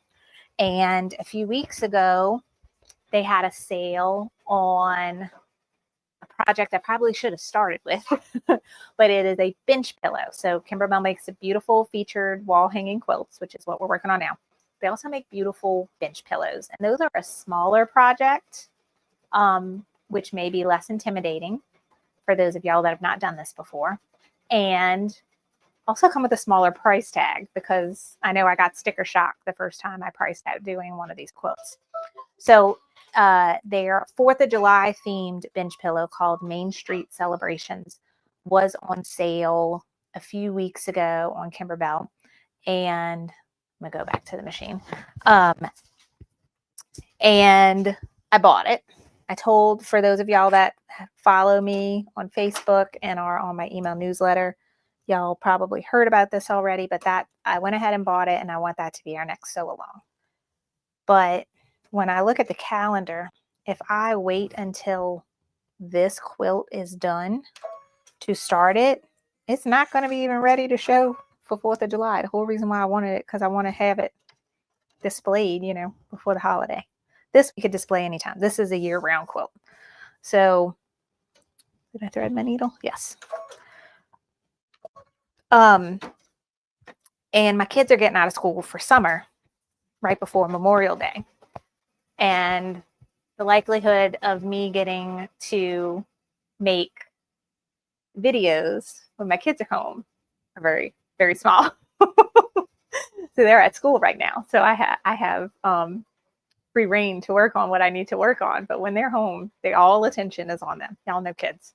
So my thought is I want to start working on the Main Street Celebration. So let me tell you about it first. So it's a bench pillow. It was on a spectacular sale of only $15. So that's why y'all should also probably stalk the deal of the week spot on Kimberbell's website. And so the design set itself was only $15, and the embellishment kit was $15. The design set is a digital download. You get it instantly. And the embellishment kit had to be mailed, and I got it in the mail. One difference between this sew along versus the other is I'm not buying a fabric kit, and the background quilting was only 2 things. It was one firework kind of design for the main blocks of the bench pillow. All of them get the same design, and then a border design. So I bought 2 background quilting designs. I want to say they were each $12. So 15 for this, 15 for the designs, and what, $24 for background quilting, and no fabric kit and no thread kit, just using what I have at home. So this is going to be a lot less expensive than my Oh So Delightful quilt that we're working on now. And the pillow itself, let me show you a picture. I only have this little tiny thing for y'all to look at, but that's what the pillow looks like. And you can see each one of these little houses or tree or whatever, those are a different block. I want to say it's 7 blocks total. 1, 2, 3, 4, 5, 6, 7. The 2 end ones are a little bit smaller than the middle ones. So it's 7 blocks, and then this skinny strip border, and then they have like this patchwork border for the top and bottom, and then making the backing. So each of these main blocks have the same background quilting, and then the skinny little border has a border quilting, and the patchwork has a border quilting. So that's what I'm going to do there. And I went to a local quilt shop here in New Orleans the other day, and they had a whole little section of fabrics for, you know, patriotic theme, 4th of July, Memorial Day stuff. And I found this blue fabric that I liked that I'm going to do for each of the main blocks. So all 7 blocks will be with this. And then this fabric I thought would be cute for that little skinny red border. And then I found these fabrics that I think would be cute for the patchwork. And then I came home and I realized I had a whole little fat quarter bundle of red, white, and blue fabric that I bought probably a year or 2 ago and haven't used. So I might incorporate some of these into the patchwork. I went through my stash. I found like this gray and white one. This one's cute. I like this stripy one. I might put some brighter color in it. I don't know. But I'm going to play with these and do the patchwork. So what I'm thinking is because I don't want to set a schedule per se on myself, because I've dedicated Thursdays to this sew along, and I have all my other classes that I teach, whether it be free and live on YouTube or for students that have paid for courses with me. I do a lot of classes that maybe not all of y'all see, and I have a schedule for those. I'm thinking I'm going to end up working on this quilt when I just have free time. So what I'm going to do is, when that happens, I'm just going to turn the camera on and record it, not go live. And then I will publish those maybe on a schedule for y'all. So I might start this like next week. It's going to be a spur of the moment thing, because I just want to get it started. And now that I've gotten over the hump of being scared of doing these big projects, thankfully to this one here has gotten me through over that fear, of getting started. Now I want to start too many things. So it may be a problem. We'll see. All right, that's all the gray accent stuff. And now I'm going to do the green wording. So I just wanted to give you all a heads up.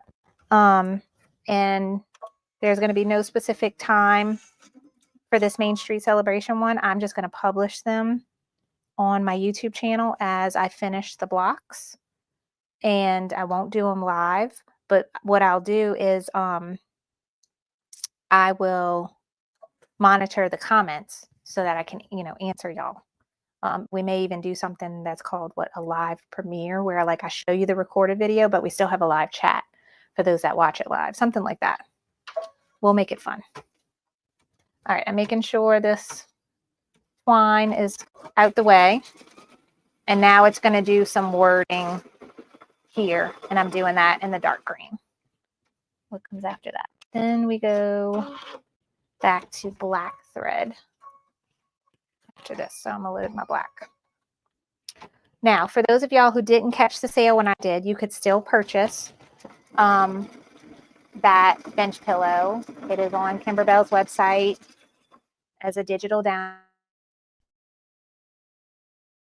So on their website, and then they have lots of quilt shops that might have that embellishment kit as well. So you can shop around for the embellishment kit. I want to say I saw it on Etsy, and I saw it on Kimberbell. I might have saw it on my girlfriend's quilt shop. And as far as those of y'all that really like to have a fabric kit and struggle with picking out fabrics, which I feel you, because I normally do too. I did see very limited amount of fabric kits on Etsy. If you just go on Etsy's website and type in Main Street Celebration Kimberbell fabric kit, you'll see they have a couple of quilt shops that may still have it, because it's an older bench pillow. All right. Let's see. Oh, Teresa said, it looks really cute. She has Candy Cane Lane pillow in her quilt. That is in my queue as well, Teresa. I just haven't bought it yet. But what I'm doing is I'm waiting for it to be a deal of the week on Kimberbell's website, and then I'm going to buy it. But if it doesn't go on sale by October, I'm going to buy it. And that will be a sew along as well, because I've been looking at that pillow for probably like 3 or 4 years now. It's ridiculous. I just need to make it. Okay, Rita says, will there be a help sheet like I did for Oh So Delightful? Definitely. That is on my to-do list this week, so that I have it ready for when I do my first video. So yes, I will make a cheat sheet just like we did for this quilt. It's going to be much shorter because there's a lot less going on in that quilt, being that it's only 7 blocks. But yes, I will definitely have that ready for you and have it as a free download. So that is all about Main Street Celebration. That will be starting soon. So stay tuned. Be subscribed to my YouTube channel so you'll get notified when it gets published. And then also being on my email newsletter helps a lot, because I send out a newsletter every week, and that will probably be the first spot where I say, hey, I'm doing the video this week. It's coming out on whatever day. Now, my other dilemma I need y'all to help me with, because when I was shopping, okay, well, let's talk about Terry's problem first. She is so tempted to buy this week's deal. So there is another deal this week, and I can officially say I'm not buying, which is very hard for me to do because I say this to myself all the time and then I end up buying things. But I promise I'm not doing this one, at least not now, because I just got this 4th of July themed bench pillow. And then my other dilemma is I just bought the new 4th of July ladder quilt. That is like a brand spanking new product from Kimberbell. I'll tell you more about that in a minute. But what Terry's referring to is the deal of the week this week for Kimberbell is a beautiful wall hanging quilt, 4th of July themed. And I forget what the name of it is. Red, white, and bloom, maybe? Is that it? Really cute. I like it a lot, but I just bought the ladder quilt, so that's the only reason why I'm not buying it. But it's very, very cute. And I think, Terry, if you love it, you should get it because it's on a good deal. All right. So let's see. Oh, Retha said she did the sweetest pie bench pillow and got the best of show ribbon at our local county fair. Yay, that is awesome. Congrats to you. Love that. Okay. So my current other dilemma. I'm making the bench pillow. That is on my to-do list. That is happening. What's going to be hard for me to not do is this new ladder quilt. So about a month ago, I guess, when Kimberbell was having a sale, like a live Facebook sale, they previewed a new ladder quilt that they were coming out with. And it's called Star Spangled Beauty. And it's just a new thing for them. So like all their other featured quilts have been square or rectangular. And this is their 3rd ladder quilt that they have come out with, which I will put this up in my living room. Like I have a whole spot where I want to put a ladder and everything. I got the vision in my head. So I'm like, I need to do these because then I display. I have a spot. Like, so when I saw that, I was like, I need that. And so then I looked online and I saw several quilt shops had a pre-order bundle deal where if you pre-ordered the design, the fabric kit, and the embellishment kit, you got a discount. Again, the word discount, it hooks me. So I ended up buying it from my girlfriend's. Oh, I got scared for a second. I thought something was wrong. I ended up buying it from my girlfriend's quilt shop, and it got shipped and it got delivered like last week. And now that it's here, I'm like, I want to make it. And when I bought it, I was like, I'm going to make it next year because I'm not going to have time. I don't have time, but I still want to make it. But I'll show y'all how beautiful the fabrics are. So pretty. Okay, let's go back to the machine. Oh, yeah, Christine says she bought the red, white, and bloom quilt. Yay, Christine. I want to see pictures. Show me when you make it. All right, we are done with stitching. What is next? Next, we're going to play more with the twine bit, the cord for the iron. So let me read my instructions carefully and slowly because I always tend to not read them fully, and that's when I mess things up. I'm putting black thread on.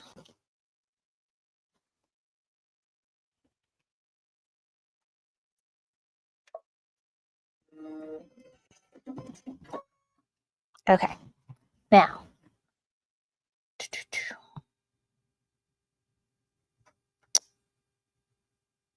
move the excess twine to the left of the hoop and tape in place.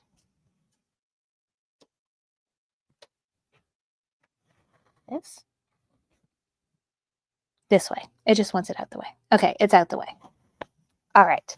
Next, stitch the plug cord placement line. Remove the tape from the cord twine and place the free end across the placement line in the direction shown. Okay, so we will stitch the placement line. That's happening here.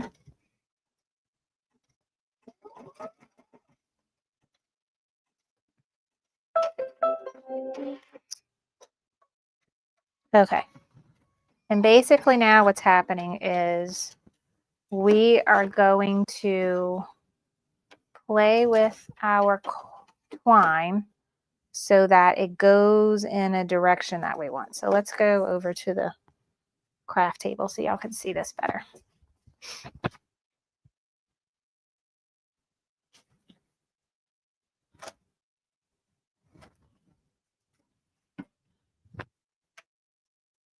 Okay, so here we are.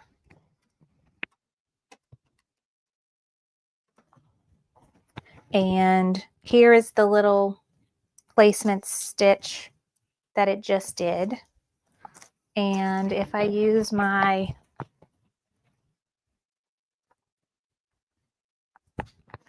instruction book as a guide, y'all can kind of see the finished. This is the look we're going for, and it's going to stitch this on top of it. So I kind of got some kinks in mine. Let me wet it a little bit and get those kinks out.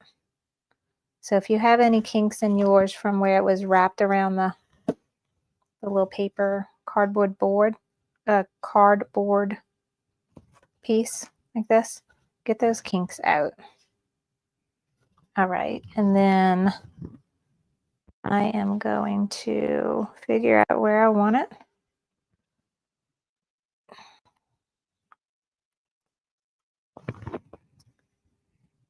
And I could see where my quilting ends. And this is where the edge of my quilt is going to be. So could do something like this and make it go over that line. And then I'm going to trim it to where it's right on the other side. And then it will get covered up with that plug design, just like it got covered up here. Something like that.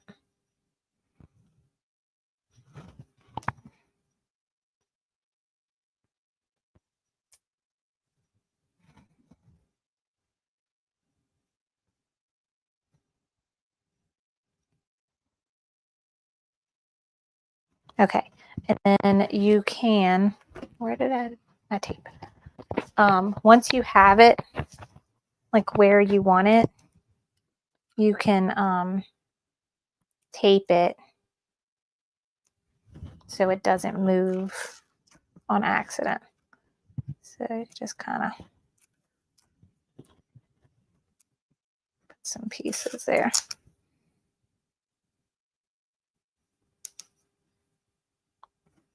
And I haven't read ahead, like I know that's going to cover up that piece, but as far as that, I don't know if we go and like hand tack that down after. Okay, something like that. So once that is taped in place, we're going to stitch, there's going to be a tack down line, which is going to be the same as there. And once that's in, then we can remove this tape and it will stitch the little plug design on top of it.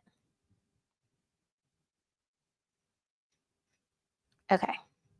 And it says leave this tape that's holding the twine in place until after you've trimmed the block, just so that you don't accidentally trim it doesn't get caught up in the trimming of the block on accident. Okay, so that's going to be the last step of this design, I believe.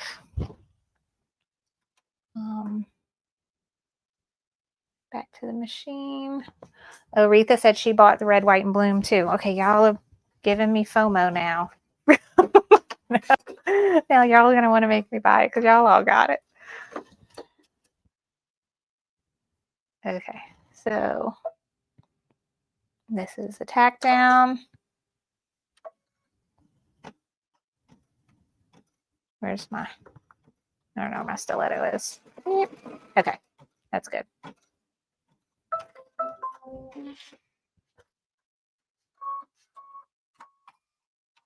Okay, and now I'm just removing the bit of tape here where the plug's going to go. And this is the last step of this block.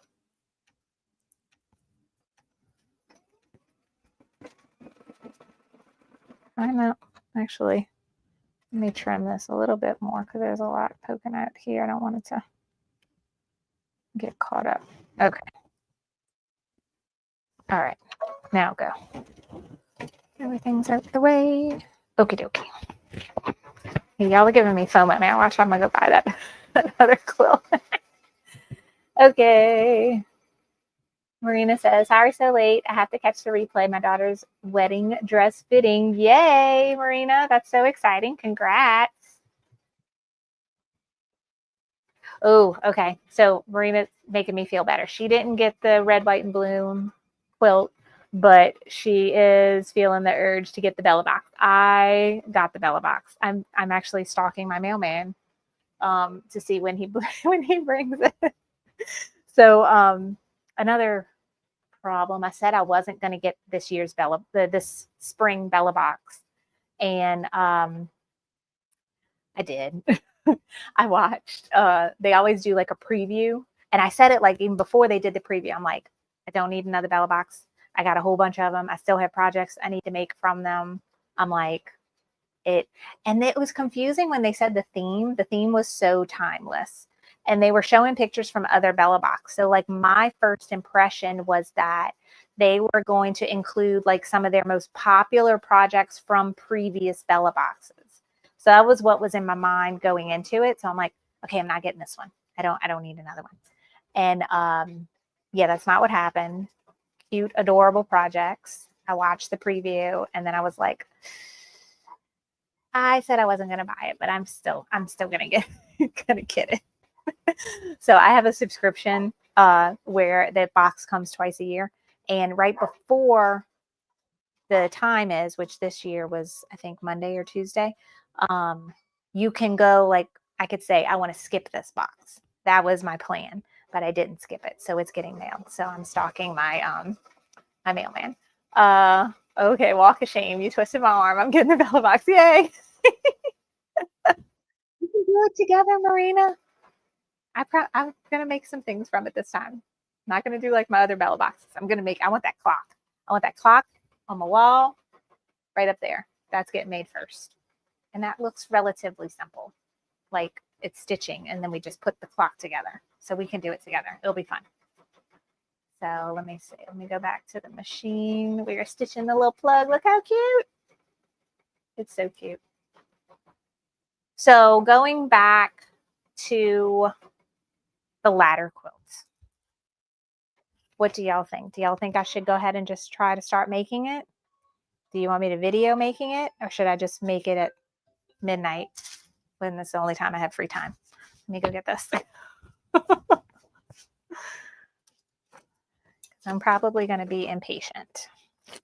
This came out so cute. So here is our iron. Adorable. And it worked well, even though we kind of manipulated the design so that it would fit in my 6x10 hoop, even though in Brilliance didn't want it to fit in my 6x10 hoop. But with the background quilting, I think that's what threw it off. But I'm glad we made this work. And then I'm just going to, I could use the orange pop rulers to trim this out. And like I said, I'm going to leave this twine bit taped in here until after I trim it. I'm going to make sure it's actually probably pulled in more so that I don't actually trim my twine when I'm trimming my block. But these are the blocks for today. We have our spool and our iron. And then next week, what are we going to do? We're going to do the cross stitch heart, which is these. They actually have two of them in the quilt. One is in section 3 and one is in section 4. I'm probably going to just go ahead and make both of them. So I got one of them done. That might be like homework for next week, is to go ahead and stitch the other one. And then the filler blocks for section 3, which there is only 4 blocks, 2 little ones, 1 medium size, 1 bigger. And then we will piece together all of section 3. And then we just got section 4 and we're done. It's going to be fun. And then the borders. I'm excited and nervous about the borders. They look super cute, but I just hope I do it good. So that is it for today, guys. I hope you enjoyed, what are we on, week 6 of our Oh So Delightful Sew Along. Let me know in the comments what y'all think about the bench pillow coming up, and if y'all just want me to like publish a video once a week, or if I just so happen to knock out the bench pillow in a few days, do you want me to just publish them as soon as I get them done? I'll try to separate it definitely where each video will be one block, so it like won't be so much to watch at one time. But just let me know what works for you, or you want me to put it like on a schedule for you so I don't overwhelm you like I am doing to myself. Also, let me know what you think about the ladder quilt, because it's killing me not to go ahead and start on it. But I also know like I'm going to stress myself out trying to make it this whole big production when maybe I should just wait and do it next spring, make a production out of it, and then we'll have it ready to display for next summer. Let me know what you think. All right. Yay. Thank you guys. Thank you. Thank you. Marina says she has decided not to try the ladder quilt. The scalloped binding looks a little too challenging for my beginner skill level. That is what drew me to it. But yes, I am scared to death to make it. I have no idea what I'm going to be doing. So I have never done, I just learned binding, much less scallop binding. I'm going to figure it out. Don't let that stop you. But that's what drew me to it. I thought it was super cute. I didn't not once stop to think about how hard it's going to be to make. It'll be fine. It'll be fine. It's super cute. Look how cute that scalloped edge is. So yeah, it's going to be hard not to make this one. But we'll see. I'm going to get started on the bench pillow first and see how that goes. All right. Becky wants to do the ladder quilt. Okay. Terry says publish ASAP. So as soon as I make a video for a piece of that bench pillow, I will publish it. Deal.